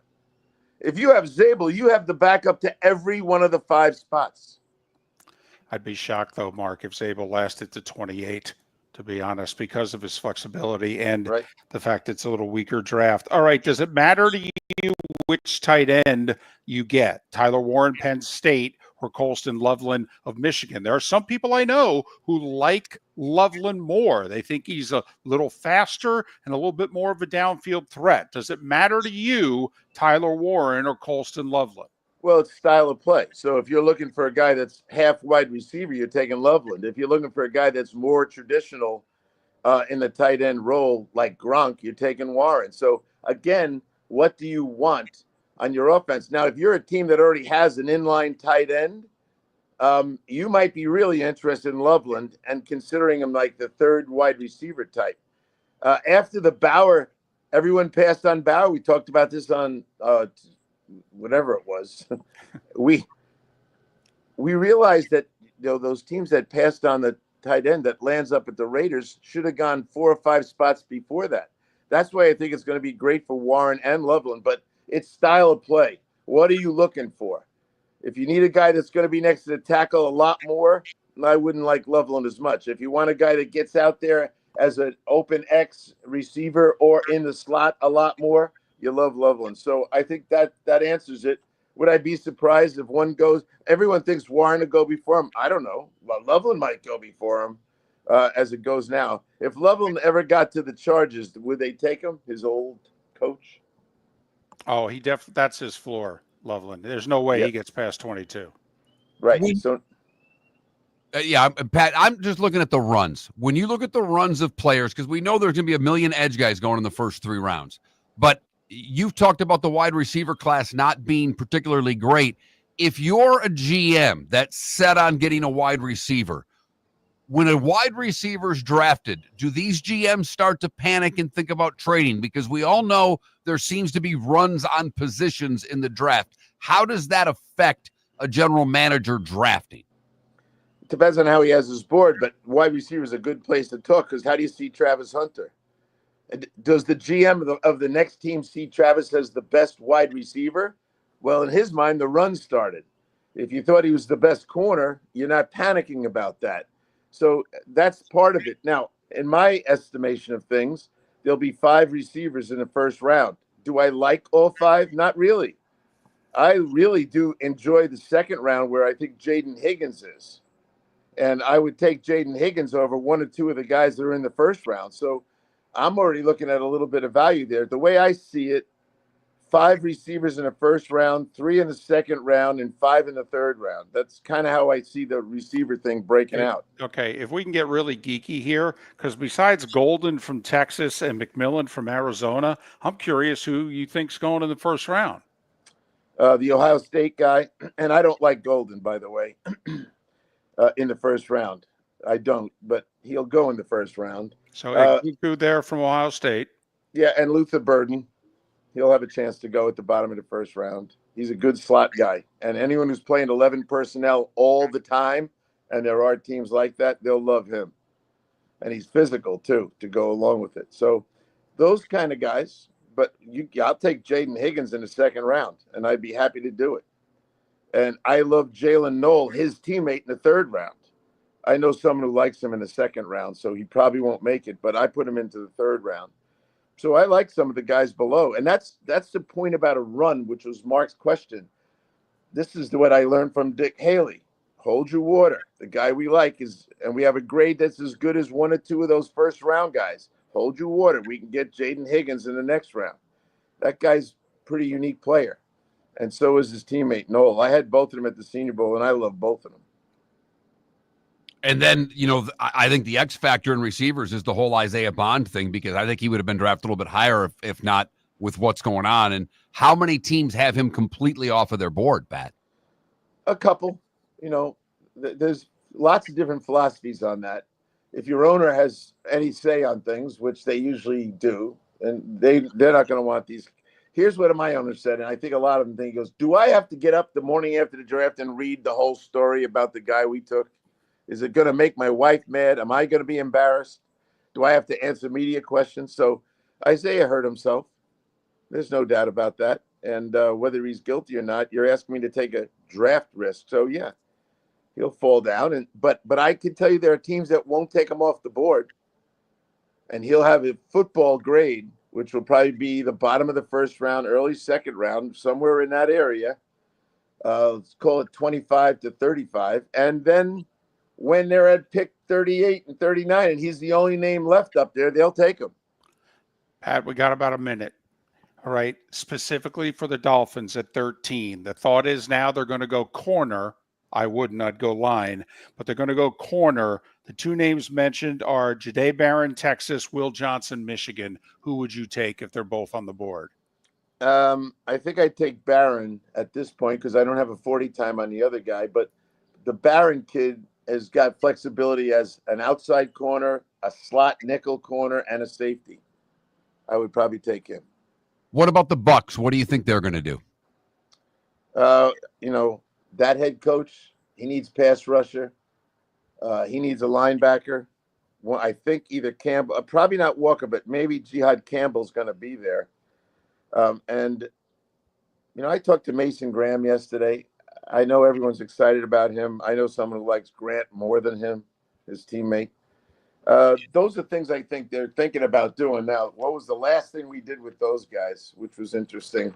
The last time we talked and did a Tampa draft, we took James Pierce. Now there's another guy. That head coach can handle guys like that. He wouldn't worry about any of the issues. There are a couple guys that got a character. That's the other part of these grades. M, medical, C, character. And a couple guys their character grades are there. So that doesn't mean they're terrible, but there are people that would worry about it. So I like Tampa Bay. We've taken a wide receiver there. I did not do that. Jimmy did. The guy I take is Manawari. Pat Kirwan in the draft. We'll talk to him again Friday. Miller and Moulton are very grateful to you, the listeners, for making us one of the highest rated shows for men, because the working man is one of the toughest demos to reach, and we do. Great sponsors like Floor Meisters, American Paint Supplies, Glass Doctor, Sleep Treatment Direct, Game Day Men's Health, and Molly Maid recognize that, and we thank them. And if you own a business and working men are your clientele, the most cost-effective way to reach them is through us. Text Miller and Moulton at 21,000 or directly via X at that Mark Miller or the David Moulton. American Paint Supplies, for nearly 30 years, is your one-stop shop for all your coating needs. If you are a designer, a contractor, a professional painter, or a weekend warrior, American Paint Supplies is the place where experts go to get expert solutions. At 6100 Shirley Street in Naples off of Pine Ridge, American Paint Supplies delivers the best solutions with the best products with the best support. Meet Gene and his team today at American Paint Supplies. Call 239-566-2700. That's 566-2700 or online at AmericanPaintSupplies.net. Basketball's heating up the hardwood. What a great time to stop in at the Floor Meisters and look at their hardwood. A large selection to choose from, including Mirage hardwood flooring. Floor Meisters has a look and style you want. Mirage wood is grown and made in Canada from the finest quality wood flooring you'll find. And while you're in, ask to see the Petite Enfant collection. 5 custom colors made only for the Floor Meisters. So good it has a 35-year warranty. Floor Meisters, 6281 Naples Boulevard, next to Costco, or floormeisters.com. Mark Miller for Sleep Treatment Direct. They are helping me with sleep apnea. And by helping me, I mean curing me. No more CPAP machine. No more snoring. No more tossing. No more waking up exhausted. Their expert team got me the right treatment, fast and hassle-free. If you want to feel energized and get rid of your snoring, call Sleep Treatment Direct today. 444-1741. That's 239-444-1741. Sleep Treatment Direct. Sleep safe and This sound. is Miller and Moulton.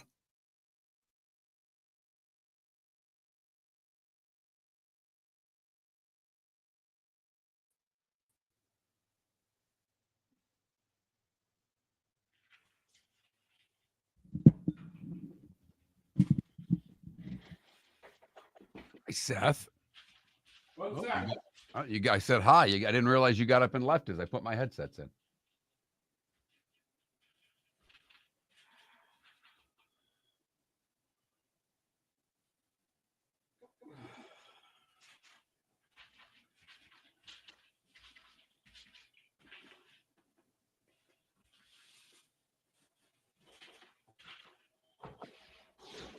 Okay, I'm ready.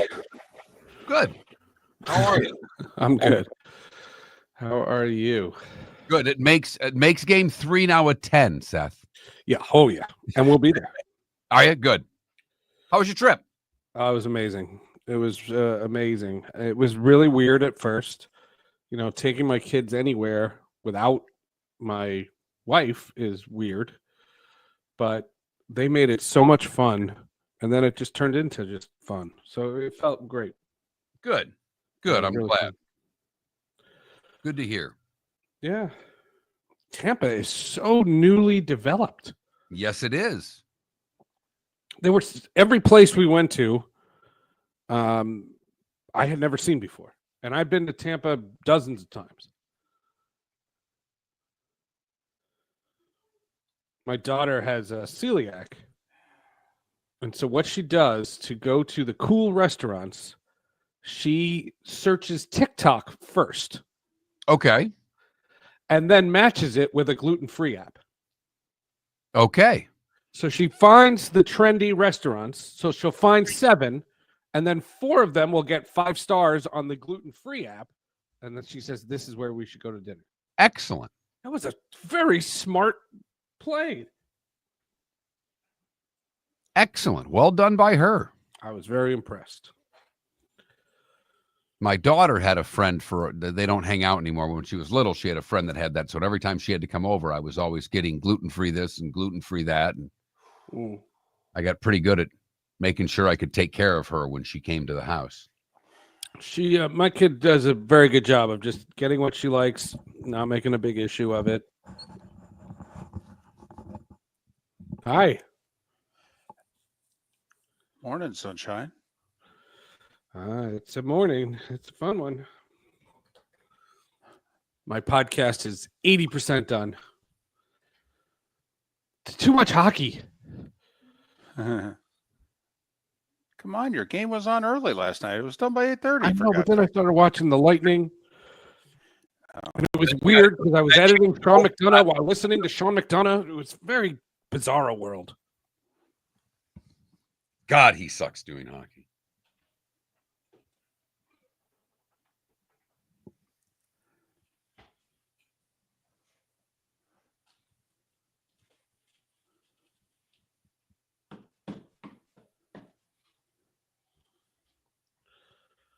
What is that?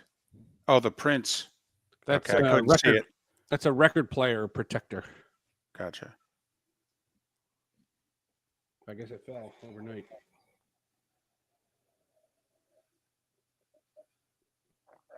These guys heard me. These guys that I worked with when I worked with Prince, when it was my birthday 2 months ago, they heard me making fun of the Prince estate announced a bunch of mugs, coffee mugs. And I said, yes, that's exactly what Prince fans want. Coffee mugs. And so for my birthday, they sent me a bunch of coffee mugs. That's funny. It's funny. Now, see, that's funny. It was a very funny thing. And I got this package out of nowhere.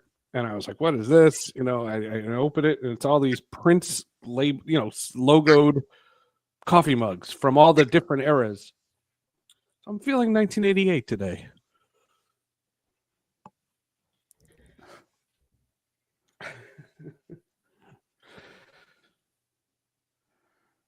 And I don't know how many artists would be more anti-mugs and keychains. Like than coffee mugs. Right. Yes. Yeah, let's get bed sheets while we're at it. Screams Prince, doesn't it? I mean, Pearl Jam and Prince would have to be at the top of the list. You're listening to Miller and Moulton. And now, here's Mark Miller and David Moulton. 22 minutes until the bonus hour. There's a story breaking this morning, by the way, that is outrageous, even by NCAA standards. Okay, we will get to it in due time. But Seth Everett, our buddy, Sports with Friends, Hall of Justice has one more week on hiatus, and then it's back in May. Okay, Sean McDonough is the Sports with Friends guest this week for his 500th episode. Congratulations on that, by the way. Well done. Follow Seth on X at Seth_Everett, Seth_Everett. Mark, I don't know. See, I was gone during the commercial break for a few minutes. Mark, did you discuss with him your theory about him today or no? I did not. Okay. Not at all. Theory about me? Yes. Mark has a theory about you today. Mark, tell Seth your theory. Seth, you must answer truthfully. Go. Well, I thought you wouldn't be in the best of moods today. Obviously, your Devils lost last night. Yeah.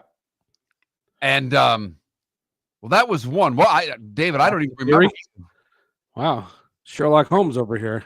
Yeah, I don't even remember what the other one was at this point. I know I had two theories of why Seth was mad, and I don't even remember what they are. Listen, it sucked. It was bad, but that's not something I would be depressed about at all.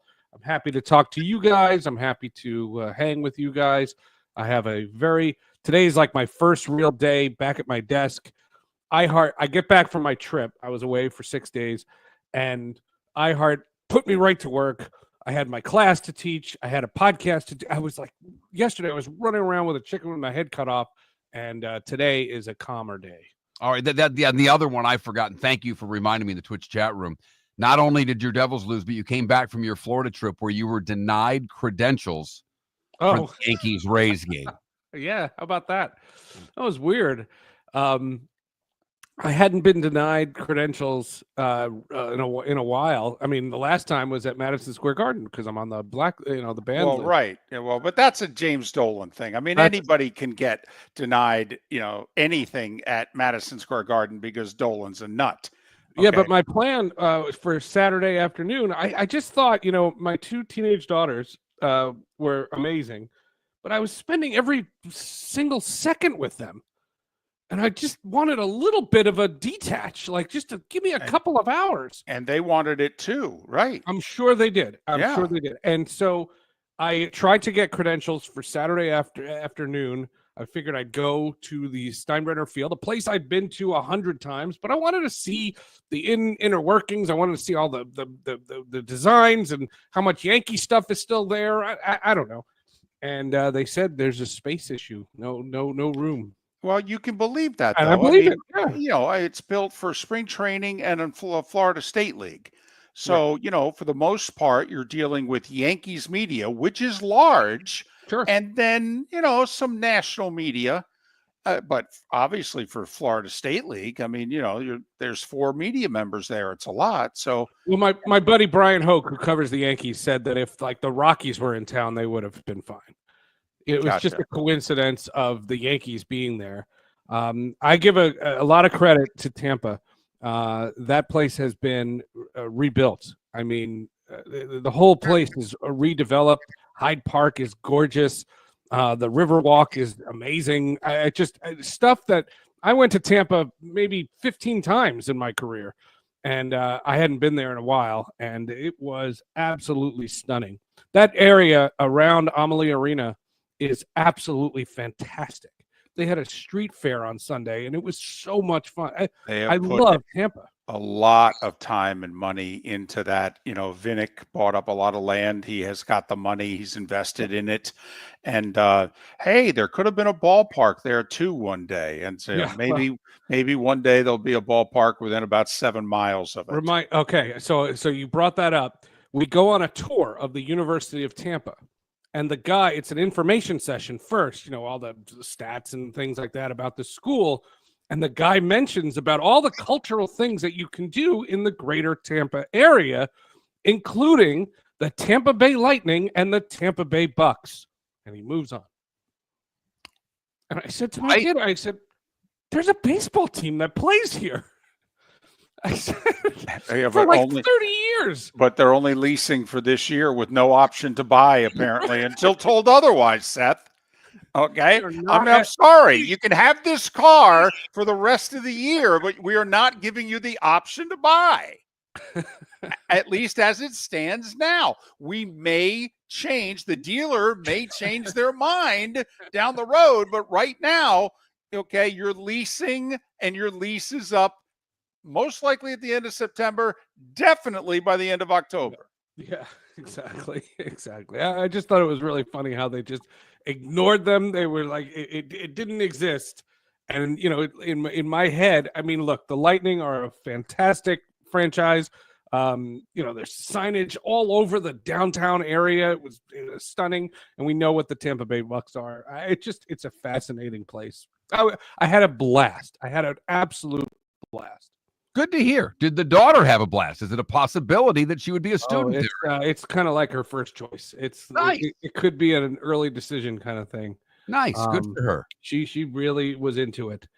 That giant pool in the middle of the quad is part of what like. No doubt. Sunshine sells, especially when you're coming from Jersey that time of year. Yep. All right, Seth. The television ratings over the weekend just came out. Mm-hmm. Basketball did unbelievably well. The golf tournament had its best numbers in nearly 30 years. RBC? Yeah. I mean, college gymnastics had over 1 million people. F1 had over 1 million people. Not one single NHL game drew over 1 million people. They were down double digits across the board for every game they did. How concerned should the league be? I don't think they're concerned. They're in the midst of two long-term deals. Oh, hold on. hold on. This is the end of year 4 of a 7-year deal. You pretty much got another 12 plus months, and then negotiations start. Okay. But, the landscape's changing and there's other places. And, first of all, ESPN has said, Jimmy Pitaro said to Gary Bettman a number of times during the Four Nations how much they love the partnership with hockey. I don't think they're going anywhere. If they don't stay on TNT, they'll go to Amazon or something else. I think the NHL, here's what I'll say about the NHL. I will call something great when it's great, and I'm not going to hype something when it's phony. The first 2 days of the Stanley Cup playoffs were very pedestrian. It didn't really get good until Monday. So was the NBA, though, Seth. And they had their best the NBA is a separate conversation. Agreed. The NBA is a separate conversation because what are people watching? And all I ask people, and I don't try to sit here and bash that league, but I have had trouble finding one compelling second of any of that product. And it's one of those things for me, at least, and this is just my personal choice. I don't understand what people are seeing in this sport. It blows me away. Well, regular season ratings were down 2% for what it's worth year to year. However, the postseason numbers, as Mark mentioned, were outstanding. And their commissioner, as you would expect, is like, can't wait till the new media deal. Yep. What did he say yesterday? Adam Silver said that we are going to have the Manning cast on steroids in terms of alternate broadcast possibilities in our next 11-year deal with who it is that we're partnering with. Cool. I think it's great. It's trying to come up with new ways to have all these young fans that are clearly fans. Yes. Just find some way to transition them to the linear product in some way. And that means games. And the highlights have been fantastic. The NBA is a masterclass in marketing. They have done a remarkable job of social media. The NBA is a fantastic brand, and they continue to do it. And what I would say is, as a sports fan, I don't see the product. I talked to my students the other day. We were talking about the two playoffs, and we compared the NBA and the NHL, and the students were saying how in the NBA, the finals and the conference finals are really the only thing that's really worth watching. But in the NHL, all 4 rounds are worth watching. And that was the students. That wasn't me. That wasn't me. And there's a lot of young kids and a lot of basketball fans who agree. What these guys were saying is these play-in tournaments are stupid, and the first round matchups are mismatches. So I went into the weekend after talking to my students, and I just was like, okay, go get them. I'm not anti-NBA. I'm not even anti-baseball. I just don't have, my remote won't go on those apps. By the way, record NHL attendance far. 98.4% capacity. Also, so far, though, I believe best opening month MLB attendance so far, which is interesting because there's 2 minor league parks. Well, but not only that, but we've got places, the Marlins have had 5 straight home games where they haven't drawn 9,000. The Pirates fans have not shown up. The Twins fans haven't shown up. I don't know what fans are way down. Yeah, I don't know what that is. Baseball has 2 massive eyesores, and they have to fix those things, and at least come up with some kind of a provision of a promise to fix those things. I think that they're embarrassments to that sport. Mistake by the Rays or not, they're selling off pieces of the roof. I saw $15 collapsed because of the hurricane. Is that, I don't know if smart's the right word, but is that in bad taste, or is that, okay, sure, what the hell? I don't know. It didn't bother me. I saw a bunch of Yankee people posting on social media that they bought, a little chunk of the thing. I would have, but I got denied. Well played, Seth. Nice. Well played. They don't give them free to media members. They weren't even giving you a 10%. I wasn't going to give something free. I wasn't trying to get anything free. I just wanted to get in the building for free. Right. But right. Hey, curious, what'd you talk to Sean McDonough about? We talked about a lot of stuff. We talked. There's an extensive chunk of this conversation was about the confluence of politics and sports, and how in the four nations, the stuff that was going on politically, hypercharged the broadcast, and you couldn't escape it. But yet, during Ovechkin's run, no one talks about his relationship with Putin, because it would have not been appropriate. It didn't fit the broadcast theme.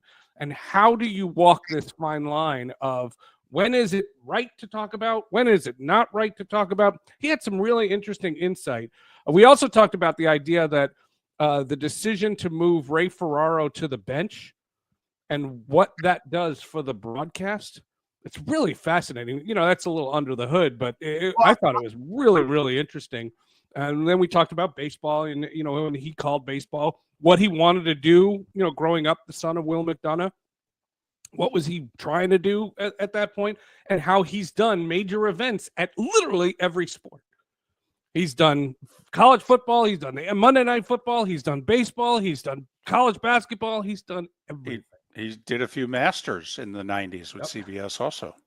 Great guy. I'm curious, did he think it was harder, the same, his adjustment to, as someone who's done 1,000 play-by-play games of hockey, and I've done a bunch alone, but I did a lot with a color commentator.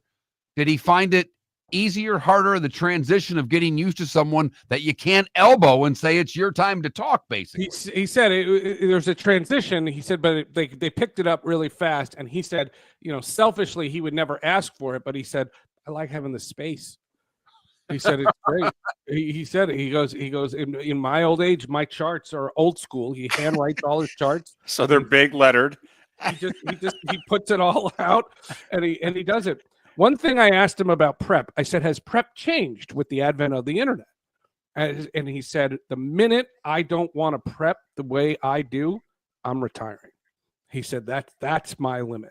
That's when I'll be done. He said the prep is the passion.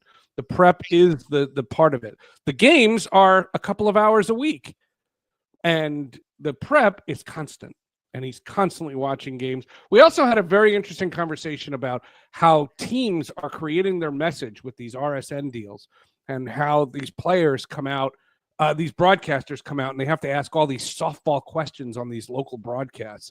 And then the networks come in and ask hard stuff. And I use the Jack Hughes injury as an example. On the Devils broadcast, they were like, everybody's rallying against, without Jack, and it's wonderful and how good. And Emily Kaplan comes out and says to Jesper Bratt, how much does this suck? That's what you want journalism to be. We argue it a lot on this show, but the teams want propaganda, and they've convinced their fans on a lot of occasions to want it as well. He's Seth Everett, Sports with Friends with Sean McDonough. One more week hiatus there with the whole, comics, and we'll do that next week. Follow Seth on X at Seth_Everett.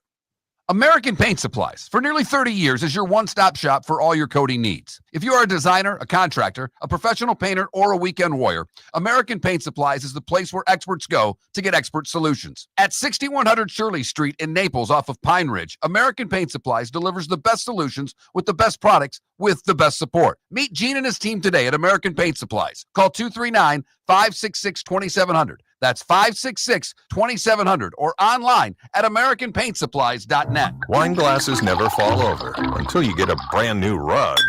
Oh, no! Ketchup bottles act normal till you're wearing a new shirt. Oh, you kidding me? And rocks slide peacefully on the road till the day you get a brand new windshield. Then they fly up off the road and attack without mercy. That's why new windshields from Glass Doctor come with our windshield protection plan. Unlimited repairs and one replacement for 12 months. Don't just fix it, protect it. Glass Doctor. A neighborly company. Mark Miller for Molly Maid. Why Molly Maid, you ask? Trust. Moulton was a customer for 15 years. Affordability. Didn't I just say Moulton was a customer for 15 years? Worry-free services. Our professional house cleaners are fully insured and a 24-hour warranty. Call Molly Maids today at 239-774-5839. That's 239-774-5839 or online at mollymaid.com/FTMYERS. That's mollymaid.com/FTMYERS. Basketball's heating up the hardwood. What a great time to stop in at the Floor Meisters and look at their hardwood. A large selection to choose from, including Mirage hardwood flooring. Floor Meisters has a look and style you want. Mirage wood is grown and made in Canada from the finest quality wood flooring you'll find. And while you're in, ask to see the Petite Enfant collection. 5 custom colors made only for the Floor Meisters. So good it has a 35-year warranty. Floor Meisters, 6281 Naples Boulevard, next to Costco, or floormeisters.com. We've got a text message for Dr. Dollar. I feel tired, sluggish, and just not myself. I'm gaining weight, my energy is low, and I've lost my drive. Could it be low testosterone? Absolutely. Testosterone naturally declines over time, but you don't have to accept it. Low T can affect your energy, strength, mood, and focus. But here's the good news. Testosterone replacement therapy, TRT, can help restore your vitality and get you back to feeling your best. Imagine waking up strong, sharp, and energized, ready to take on the day like you used to. At Revitalize Clinic, we specialize in physician-guided, American-made TRT designed just for you. Take control of your health today. Call Revitalize Clinic at 239-277-5770. Visit revitalizelounge.com or text Dr. Dollar directly at 239-980-2302. Feel like yourself again. Testosterone replacement therapy, because your best years aren't behind you, they're just getting started. Text Dr. Dollar now at 239-980-2302. This is Miller and Moulton.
You're listening to Miller and Moulton, coming at you from the Floor Meister Studios. Floor Meisters, keeping it real. And now, here's Mark Miller and David Moulton. It is the bonus hour on this hump day. Thanks so much for being with us. Miller and Moulton, millerandmoulton.com, Miller_Moulton on X. Our poll question today: what is it that fans do that drives you nuts the most? Is it the fan at the hockey game who's pounding on the glass constantly? Is it the golf fan who's always yelling after contact is made with the ball, "Get in the hole"? Or is it the fan who, well, they came to hear themselves talk? They're going to heckle players and coaches alike for 2 to 3 hours. And everybody in the section, they just have to deal with it. The heckling and the yelling get in the hole having a battle. Me and my banging on the glass guys are dead last, and it's not close. 43% get in the hole, 44% heckling, 13% for the rest. I had said 25 minutes ago when we welcomed Seth Everett on, and by the way, Amanda Christovich, Pat Kirwan, Seth Everett, all joining us on the American Paint Supplies Hotline, your one-stop shop for all your coating needs. If you miss any of our interviews, we'll download the show, millerandmoulton.com. Usually every hour is posted as soon as the hour is finished. And that's thanks to Mark, who does a tremendous job with that. But I had teased in my best attempt to channel my Mike Greenberg, my Entertainment Tonight.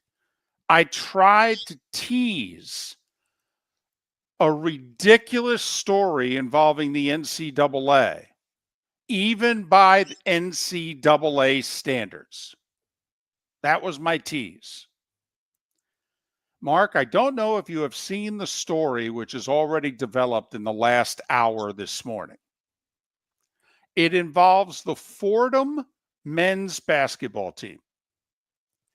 Now, I'm glad that this story broke in the last hour, and it broke immediately after we had Amanda Christovich on talking about everything that is going on with college athletics today.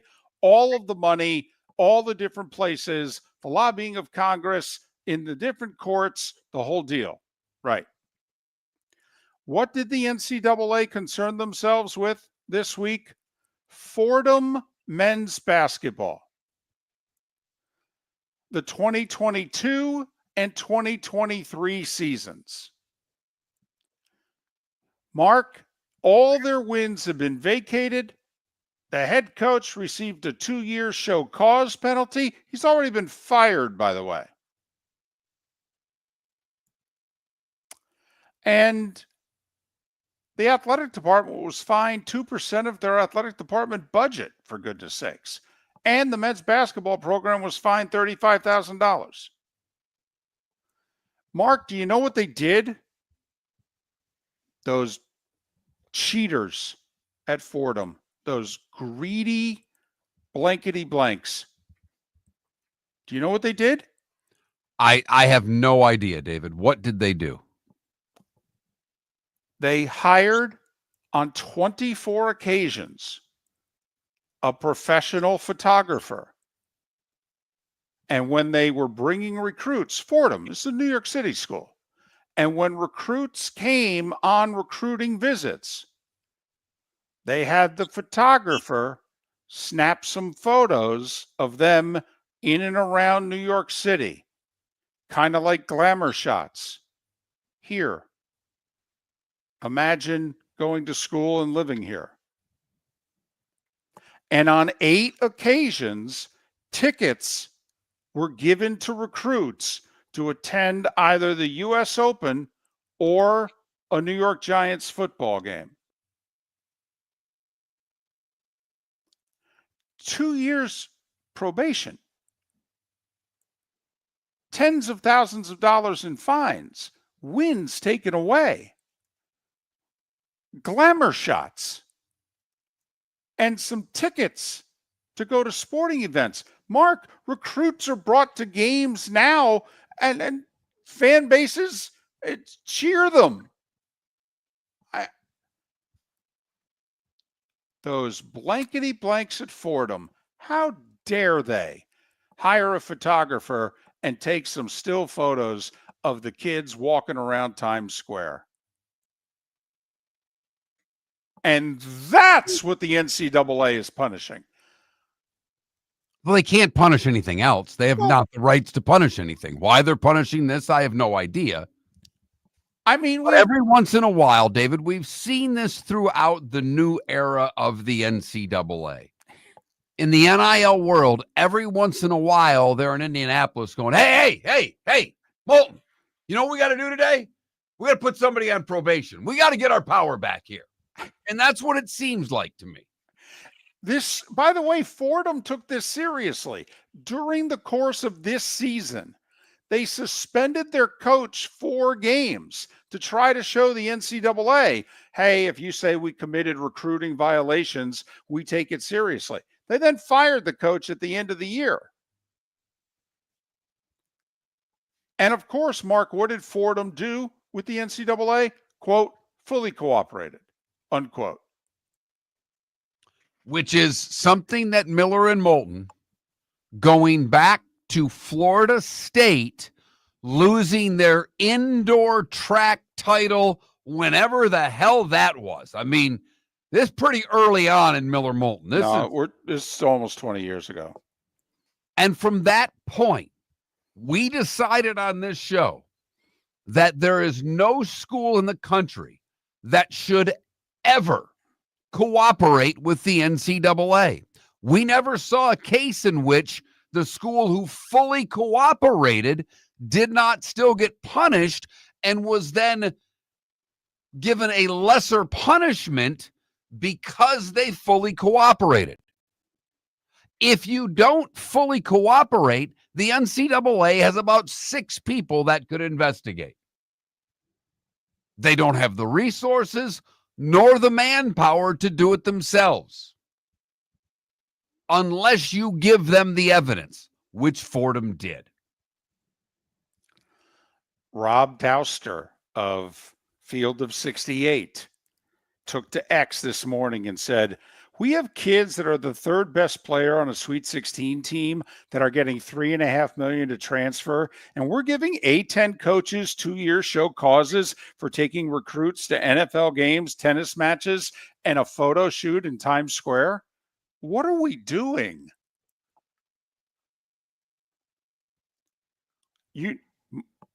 I'm not kidding. I'm not playing around. It probably cost me my job at some point. I wouldn't return a phone call. I wouldn't return an email. I wouldn't let them on campus. I wouldn't let them in the building. I swear if they showed up, nothing. I wouldn't cooperate with the NCAA at all. I would challenge, I'd say, listen, if you show up again, I will take you to court and challenge your jurisdiction. That's how anti you guys I am. You're event planners, period. You don't get to do anything else. And they pick and choose. That's the problem that I think we've had, is that they're going after Fordham. You know, we've often joked North Carolina committed a bunch of infractions. Elon College could be in big trouble. Oh, huge.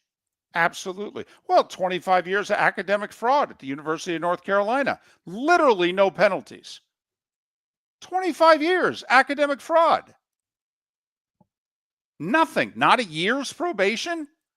Nothing. Nothing.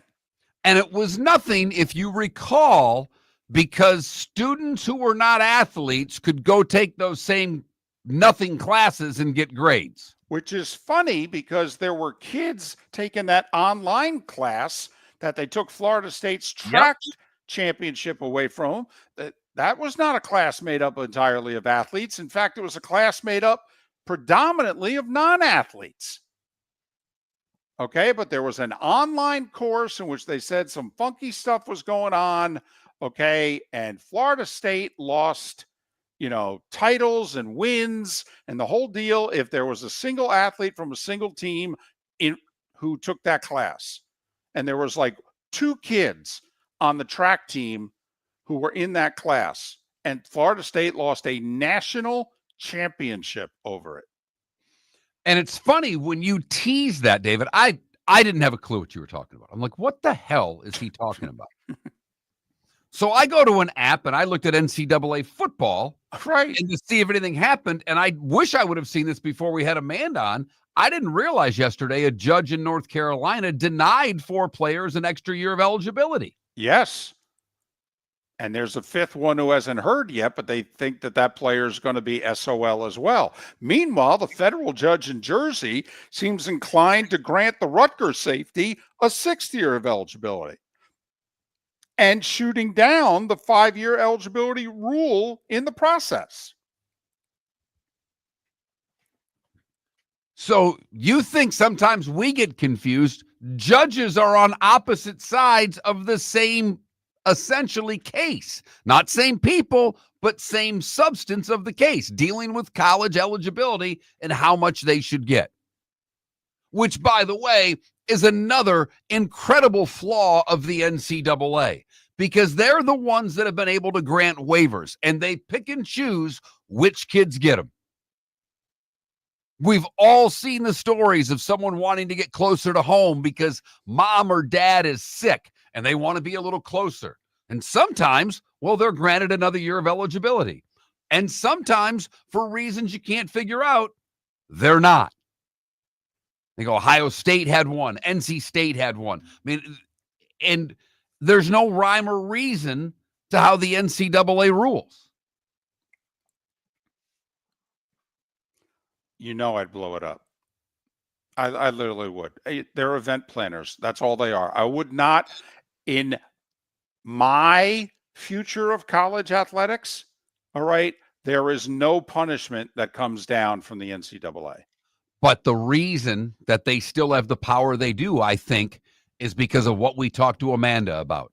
The millions, tens of millions of dollars that the NCAA is spending on lobbying Congress to try to keep some sort of amateurism rules and give them antitrust status at the colleges.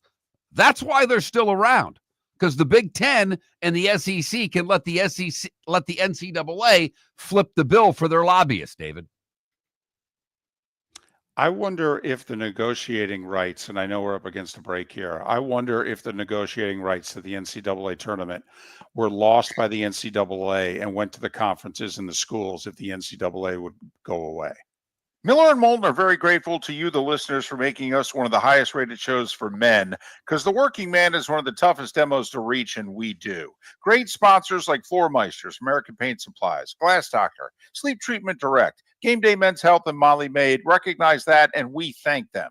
And if you own a business and working men are your clientele, the most cost-effective way to reach them is through us. Text Miller and Moulton at 21,000 or directly via X at that Mark Miller or the David Moulton. Whether you're chasing peak performance, reigniting intimacy, or simply want to feel your best, Game Day Men's Health creates customized game plans to optimize your health. Call 239-427-3441 for our Bonita Springs and Naples location to set up your free testosterone test and consultation. Mention Miller Moulton Radio Show for 10% off your service. Find your maximum self with Game Day Men's Health, Bonita Springs and Naples, Florida. Call 239-427-3441 today. American Paint Supplies, for nearly 30 years, is your one-stop shop for all your coating needs. If you are a designer, a contractor, a professional painter, or a weekend warrior, American Paint Supplies is the place where experts go to get expert solutions. At 6100 Shirley Street in Naples off of Pine Ridge, American Paint Supplies delivers the best solutions with the best products with the best support. Meet Gene and his team today at American Paint Supplies. Call 239-566-2700. That's 566-2700 or online at AmericanPaintSupplies.net. Basketball's heating up the hardwood. What a great time to stop in at the Floor Meisters and look at their hardwood. A large selection to choose from, including Mirage hardwood flooring. Floor Meisters has a look and style you want. Mirage wood is grown and made in Canada from the finest quality wood flooring you'll find. And while you're in, ask to see the Petite Enfant collection. 5 custom colors made only for the Floor Meisters. So good it has a 35-year warranty. Floor Meisters, 6281 Naples Boulevard, next to Costco, or floormeisters.com. This is Miller and Moulton.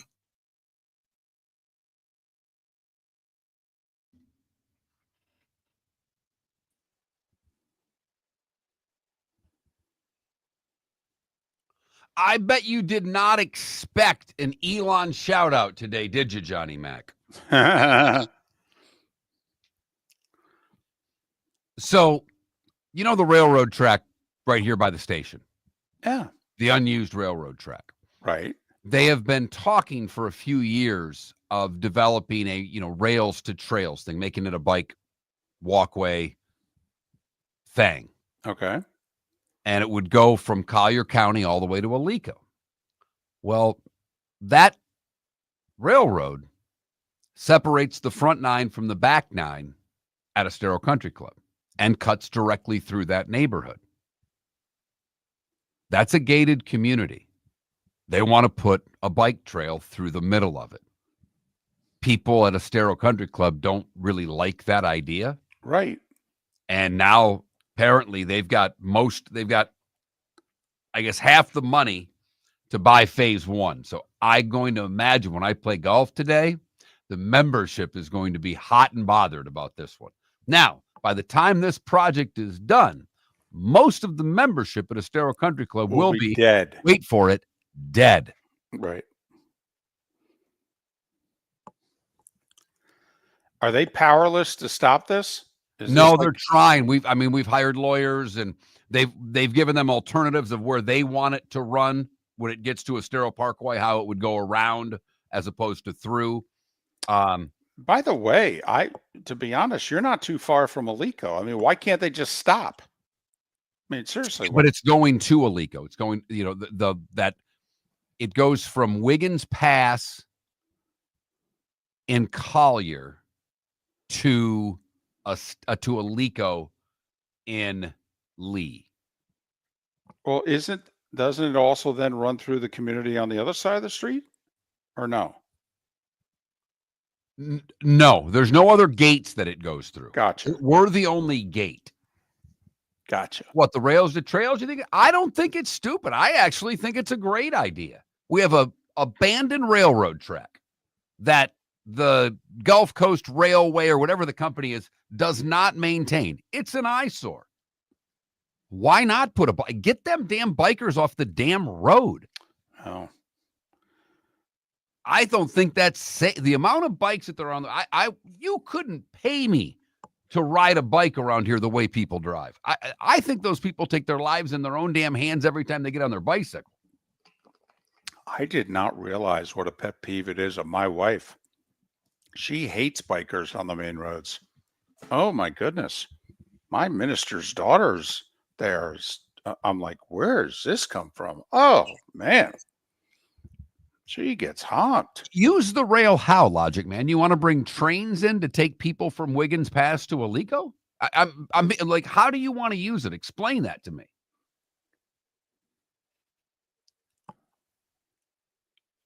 Yeah, Florida seems very anti-rail. United States is anti-rail. Except for the Northeast. Right, because they were there 150 years ago. Wait for it, before cars.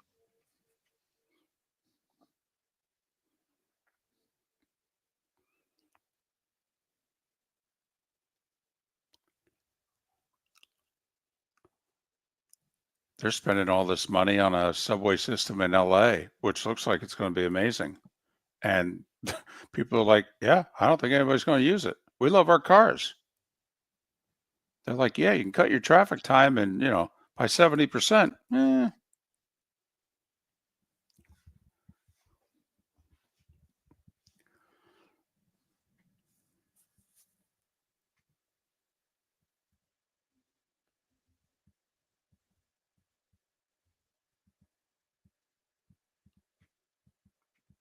Someone sent a text comparing your NCAA talk there to the retired neighbor looking for problems in the neighborhood. That's what the NCAA, that is a really good analogy to me. I like it.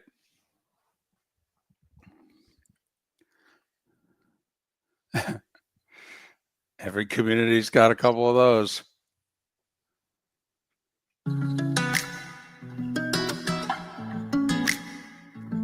Welcome back to Miller and Moulton. Text the guys what's in your mind at 21,000. That's 21000. And now, here's David Moulton. 21 minutes past the hour. Good, bad, and ugly. What's on tap? Today was the day when. Some final thoughts, a pick or two, all coming up on Miller and Moulton. Our poll question: what is it that fans do at games that bother you the most? Banging on the glass at the hockey games, yelling, "Get in the hole!" after every shot at a golf tournament, or the heckler, we came to listen to them, not to watch the game and talk to the people we're with. We came so they could test out their material for the comedy club later on in the week. Someone brought up in the chat room hours ago the old Washington Bullets. Oh, wow. Heckler. Oh, yeah, the guy behind the bench. Guy behind the bench who was good at it. There's a difference between the pain in the ass heckler that's not funny and someone who was good at it. He was so good that the players loved it. They wouldn't admit it during the game, but there were plenty after the fact that said he was amazing. Absolutely amazing. I thought his name was Robin. Robin Ficker. Robin Ficker. Okay, I believe is his name. And you're right, Mark. There's video of like even Jordan and the Bulls just like, falling on each other laughing, okay, from what he was saying behind their bench. Yep. But Robin Ficker, 82 years old, by the way. So Tampa Bay was crushed last night by the Florida Panthers. Woo! Florida came out, scored the opening goal. From that point forward, Tampa dominated the first period. Jake Getzel tied the game at 1, but a late goal by the Panthers off of a face-off, one of the things that David Moulton said would be a key to this series. And Florida gets a goal to take the lead heading into the intermission. It was all Panthers from that point forward. And it's tough because you try to set a tone in the first game of the playoffs, and you try to do that physically. And if you're losing, you can still impose your will upon your opposition in a lot of games, unless you're playing the Florida Panthers. Right. Because when you try to impose your will on the Florida Panthers, they smile, look at you, and say, "We're ready." There is no team to me in the league that's physically as imposing as the Panthers are, and the Panthers dominated game 1. I'll ask you this. We had a little fun last night before the Devils-Carolina game. Seth and David and I are on a group text with one another. Usually only things involving the show, but every once in a while we deviate. And I asked the two of them, scale of 1 to 10, the importance for the Devils to win game 2. I put it at a 7. David put it at an 8. Seth never really gave us an answer. I will ask you the same question. From a scale of 1 to 10, the importance of game 2 for the Tampa Bay Lightning. 10. Yeah, I would say it's an 11. These go to 11 because it's one louder. They're not winning. And it's not, to me, the significance of home ice advantage. To me, it's just, you ain't going to beat the Panthers 4 out of 5. And that would be the math if you lose game 2. Totally with you. Because I don't think home ice, I think it means something in game 7. I think last change means something. But for the most part, you're still able to match defensemen against top forwards. You don't get the line matchups, but you can get your D matchups primarily. So, yeah, I think it's a series. Like, when Dallas won in overtime against Colorado, game 2, they had to win that game. We had Greg Wyshynski on. He said that was a series. Darn right it was. Colorado wins, that series is over. So we talked about how good the Lightning power play was during the season and how good the Florida Panthers penalty killing was. But it was the Florida Panthers power play last night going 3 for 3. That was the dominating story of the game. Matthew Tkachuk getting 2 goals and an assist in his return back to the lineup. Brad Marchand played. Ekblad will be there for game 3. So the Panthers keep adding pieces.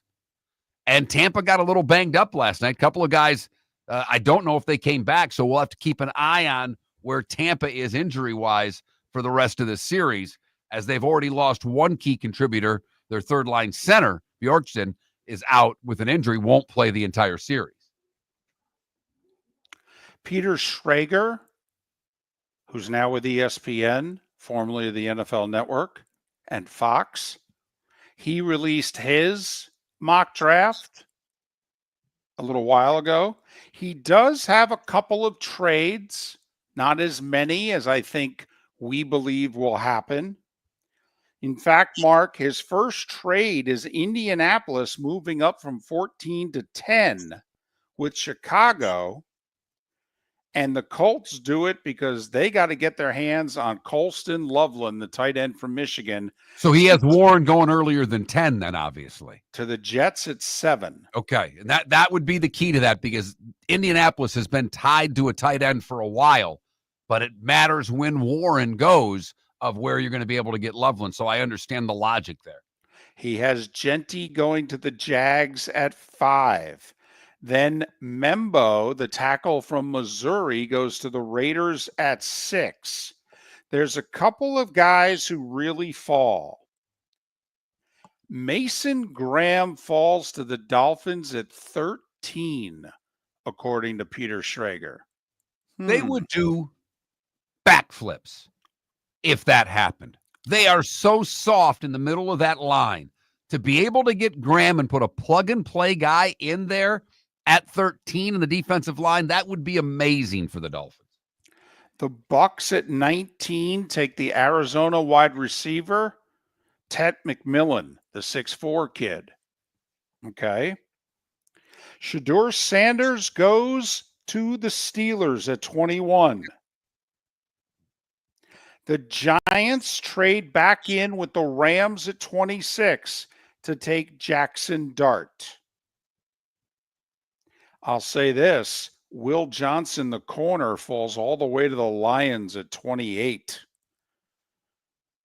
Boy, would the Dolphins and Lions be happy if those guys were on the board. Mason Graham and Will Johnson. Where does Campbell, the tackle, go there? Does he go to the Patriots at 4? Correct. Okay, because you mentioned the other tackle, which made me curious which one went first in his draft. Yep. So there I'm you have curious, David, and I should be able to answer this question better than you, but I'm going to ask you anyhow. It is starting to get a lot of momentum that Shedeur Sanders is going to end up in Pittsburgh. Mm-hmm. I'm trying to figure out how Pittsburgh's going to take that, the fan base. Whatever Tomlin and the staff do, they're going to do, and they don't care what the fan base thinks. The fan base already doesn't want Aaron Rodgers. Well, I have a theory about this. You tell me if you agree with the theory or not. I think Rodgers is learned from the Kirk Cousins situation last year.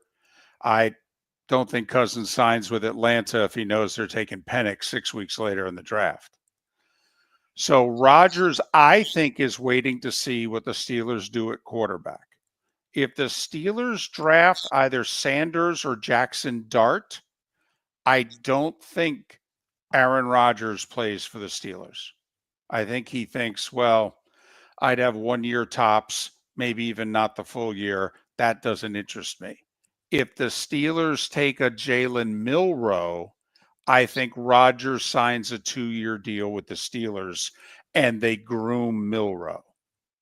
I think you're onto something there. What I think is interesting is I kind of know the Pittsburgh fan base and how they think. Sanders is really brash, really cocky, really arrogant, what you want to say. That doesn't seem to fit with the Steeler fan, but they desperately need a quarterback.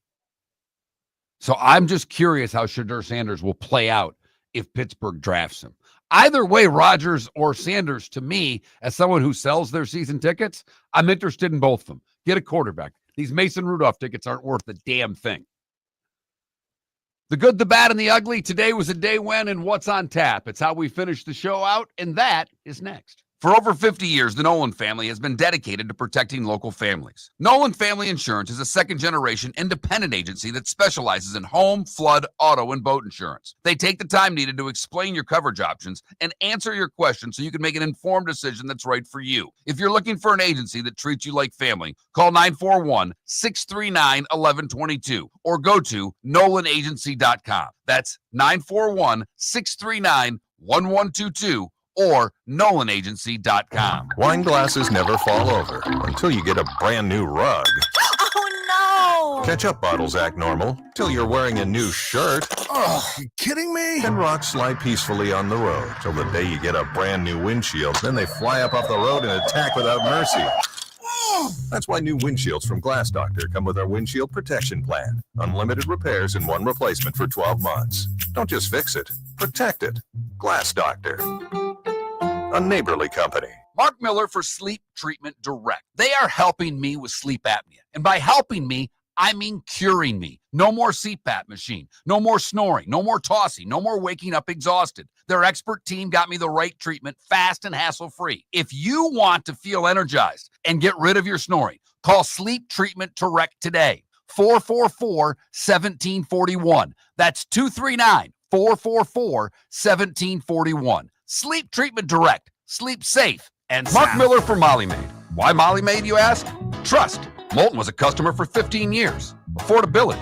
Didn't I just say Moulton was a customer for 15 years? Worry-free services. Our professional house cleaners are fully insured and a 24-hour warranty. Call Molly Maids today at 239-774-5839. That's 239-774-5839 or online at mollymaid.com/FTMYERS. That's mollymaid.com/FTMYERS. This is Miller and Moulton.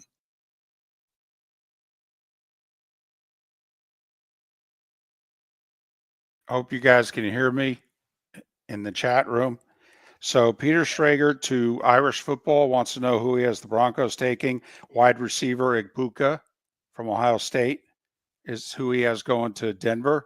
Robes, you wanted to know the Saints, Mikael Williams to the Saints.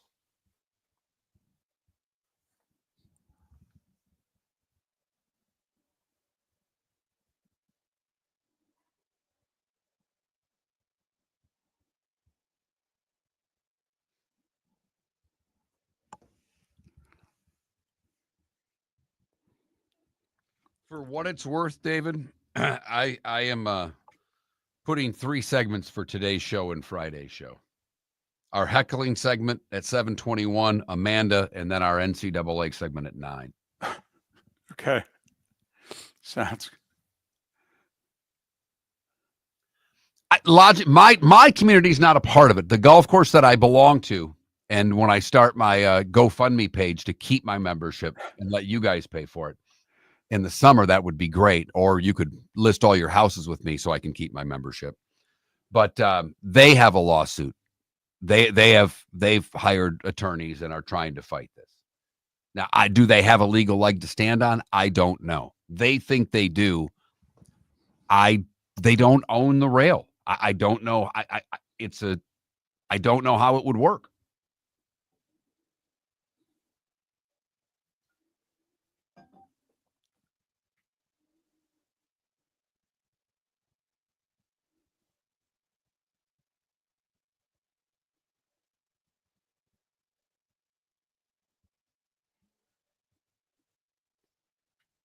Trent, are you still in here? I'm pissed at you.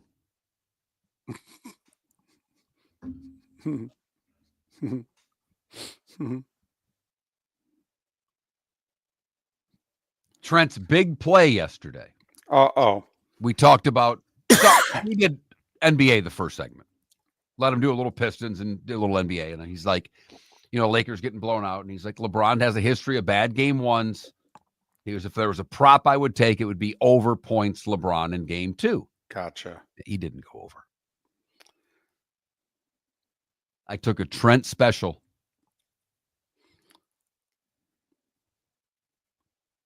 And it failed.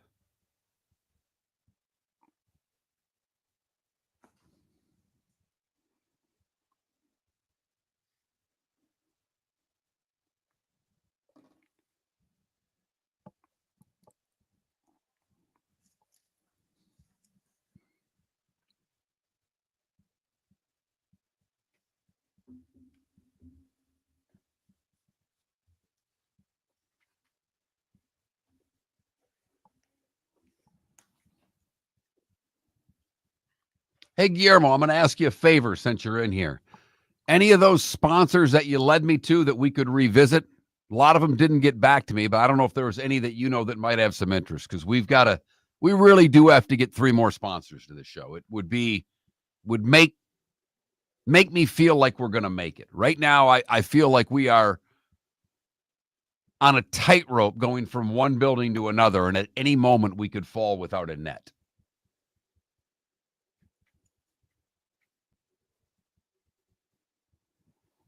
That goes for anybody in the Twitch chat room. We'll take anything. I mean, EB tried hard, but his girl there doesn't return phone calls anymore. She won't even say no. She doesn't have the guts to do it, which really pisses me off. Love people that don't return phone calls. Big fan.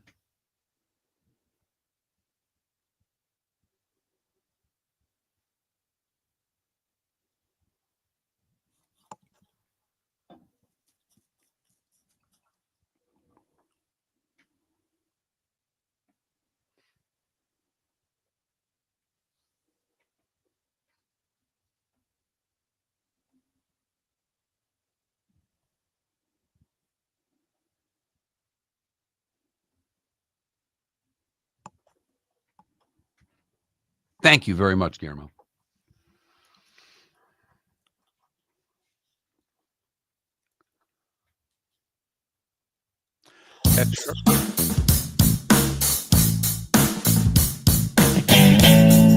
Welcome back to Miller and Moulton. Text the guys what's in your mind at 21,000. That's 21000. And now, here's David Moulton. 22 minutes until the top of the hour. The Hump Day edition of Miller and Moulton. Tomorrow, by the way, Roy Cummings, JP Shadrick. First-hand accounts of the Bucks and the Jags. What they're thinking, what they should do with the draft tomorrow night in Green Bay. So there. Moulton hoping for trade. So 3.5, you'd go over on trades. 4.5, would you go over? Okay. Not to waste too much time here. I think Denver's moving up to get a better offensive skill player. I don't know if there'll be another trade in the top 20, but I'll say yes. So I think we're going to have 2 trades in the top 20 of teams looking to move up. So now we're going to have somebody who I think moves in at 24 with the Vikings or 26 with the Rams for a quarterback. So that's 3. So I would lean over on the 3.5.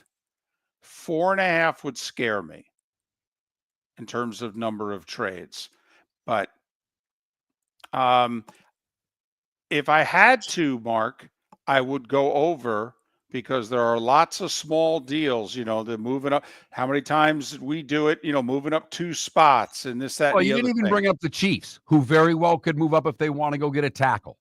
I've read a lot of things that's interesting. Detroit, Holmes has not been afraid to go move up and get somebody. No. And they don't have a lot of needs, if you will. If they have a need, a player, they may go get him. But they also don't have a lot of draft capital, and neither do the Chiefs. So both the Lions and Chiefs have given publicly, their GMs are basically saying we can't afford to move up this year. But I'm with you, Mark. They're trying to win a Super Bowl. And if you think there's a plug-and-play guy 5 spots away, I think you got to go get him. The tackle that Pat mentioned, the Ohio State kid, Simmons, who's injured, to me, that's got Brett Veach in Kansas City written all over it. It's that time again, nearing the end, but not quite there yet. Here's Mark Miller with Today Was the Day When. Today was a day when, brought to you by Game Day Men's Health. Call them today at 239-427-3441. 239-427-3441 or GameDayMen'sHealth.com. Mention Miller and Moulton for 10% off. Probably should have had it pulled up when I got ready to start.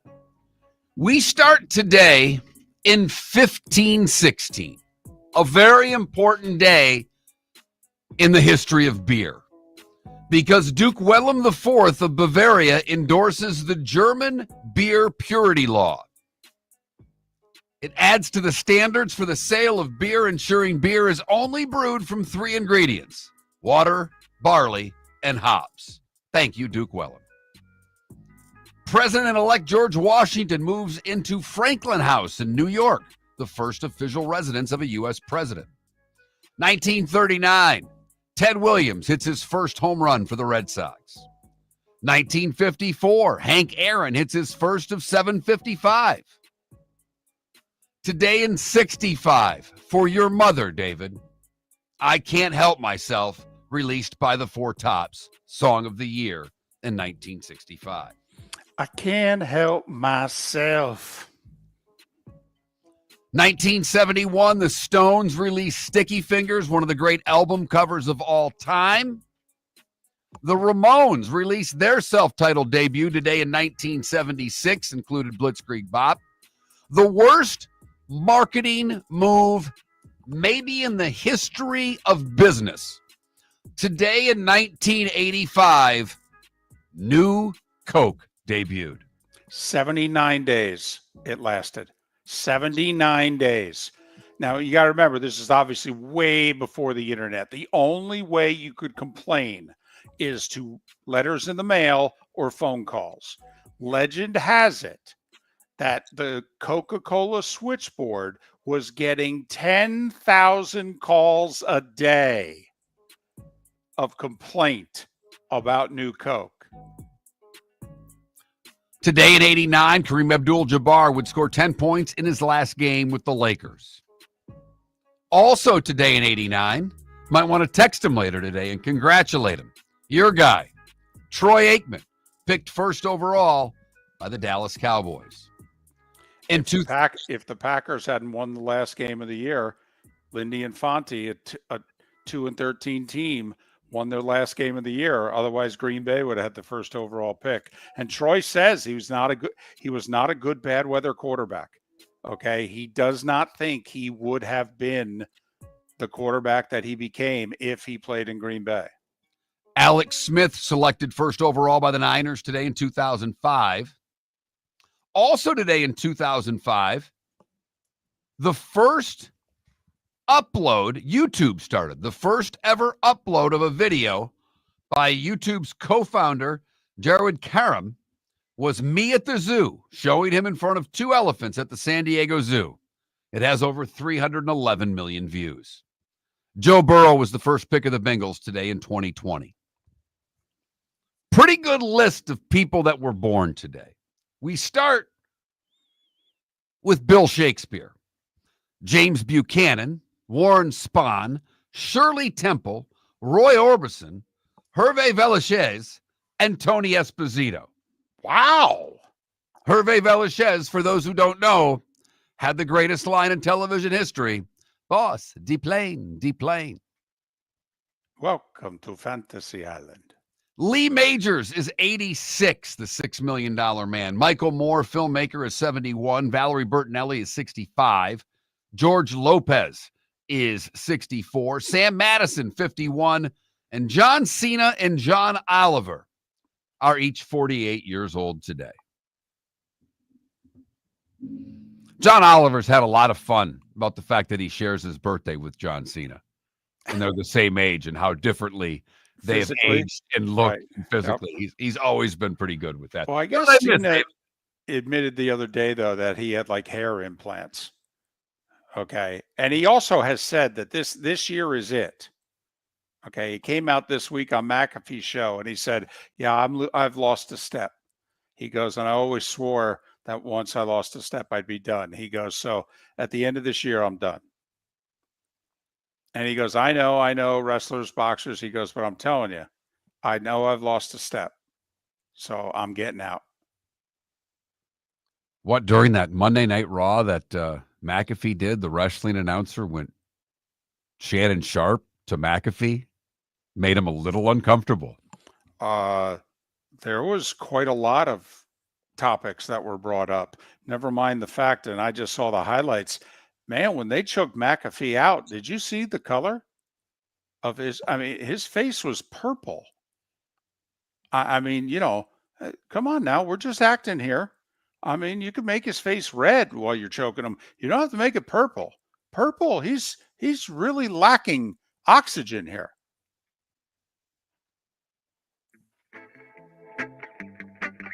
Time to see life a little bit differently.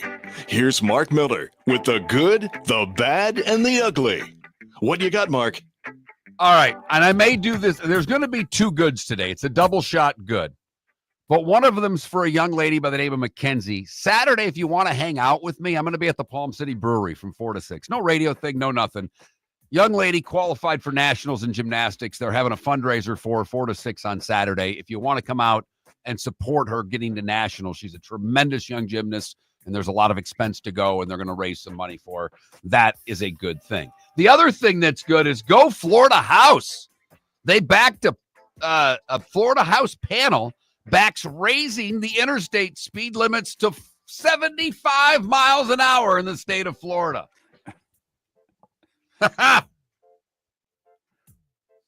Thought it was Talladega before. Wait until they make it 75.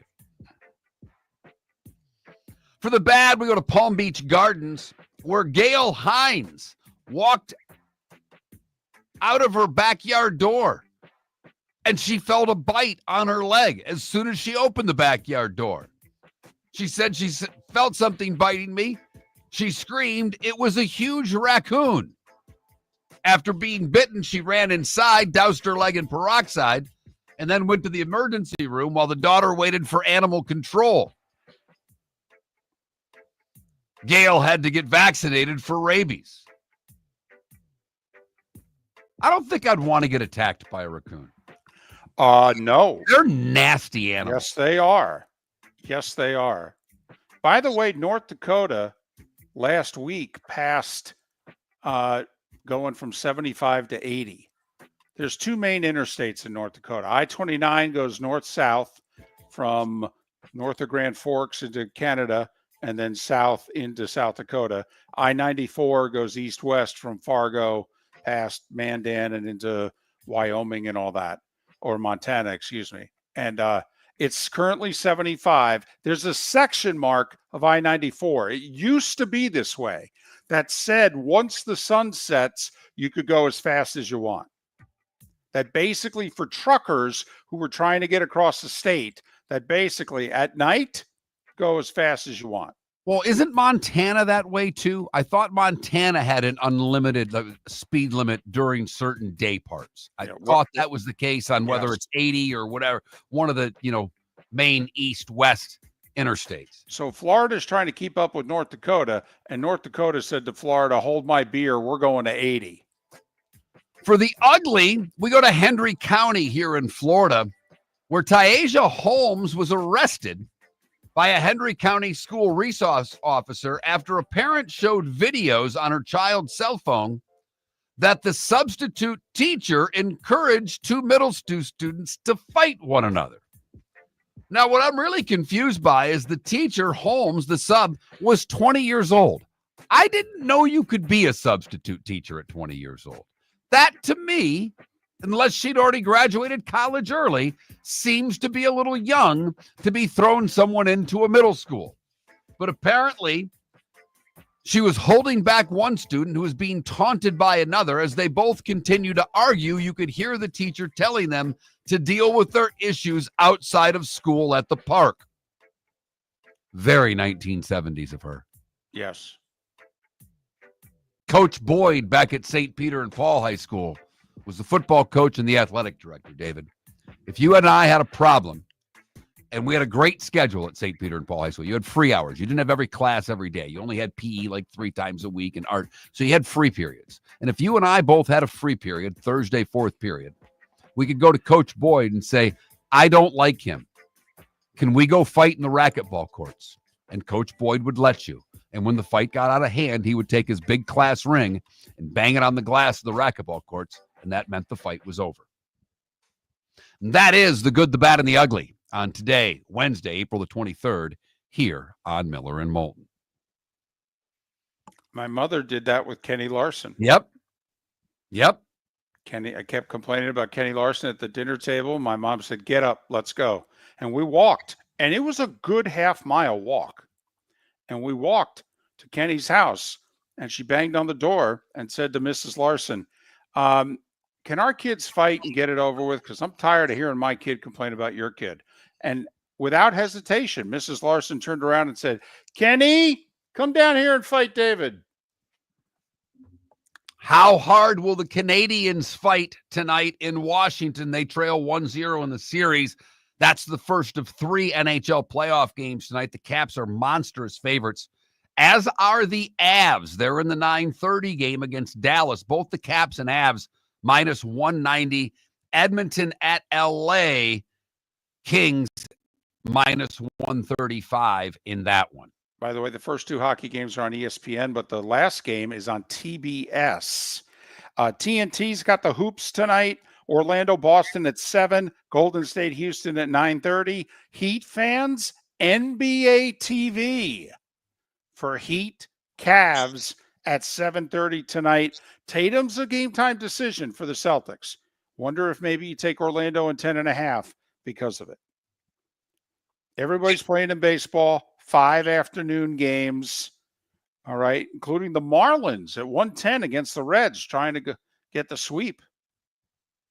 Alcantara on the mound. You could sneak over today and probably get a ticket for about $4. Over under 9,000. Under. Over. Ooh. I say they go over. All right. So there's a have little bit of what's going on tonight. Obviously, some baseball today, playoff basketball, playoff hockey tonight. The draft is tomorrow. We've made it. JP Shadrick will join us on the show. Chris Perkins as well.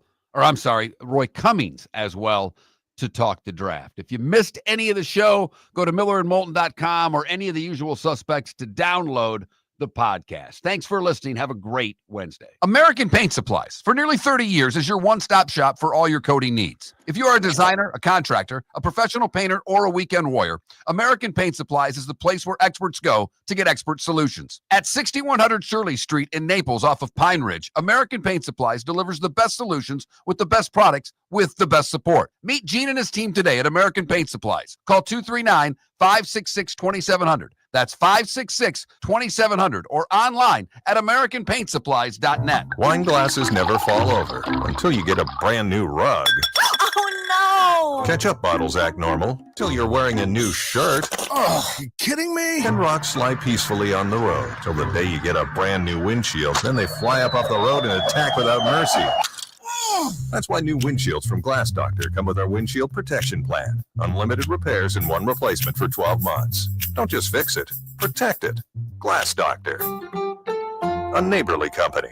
Basketball's heating up the hardwood. What a great time to stop in at the Floor Meisters and look at their hardwood. A large selection to choose from, including Mirage hardwood flooring. Floor Meisters has a look and style you want. Mirage wood is grown and made in Canada from the finest quality wood flooring you'll find. And while you're in, ask to see the Petite Enfant collection. 5 custom colors made only for the Floor Meisters. So good it has a 35-year warranty. Floor Meisters, 6281 Naples Boulevard, next to Costco, or floormeisters.com.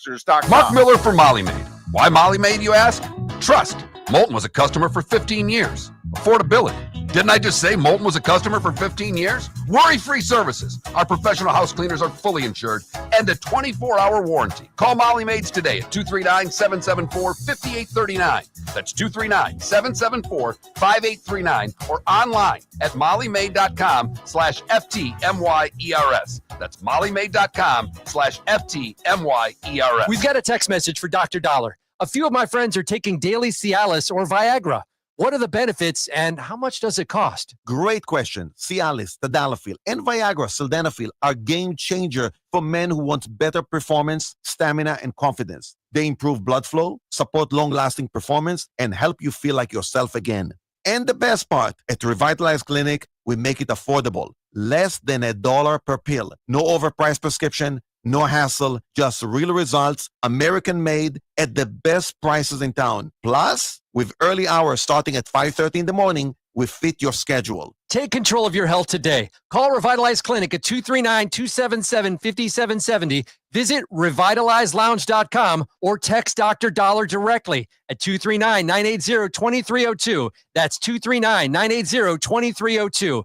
Get results. Get confidence. Revitalize Clinic, because every man deserves to perform at his best without breaking the bank. Text Dr. Dollar now at 239-980-2302. This is Miller and Moulton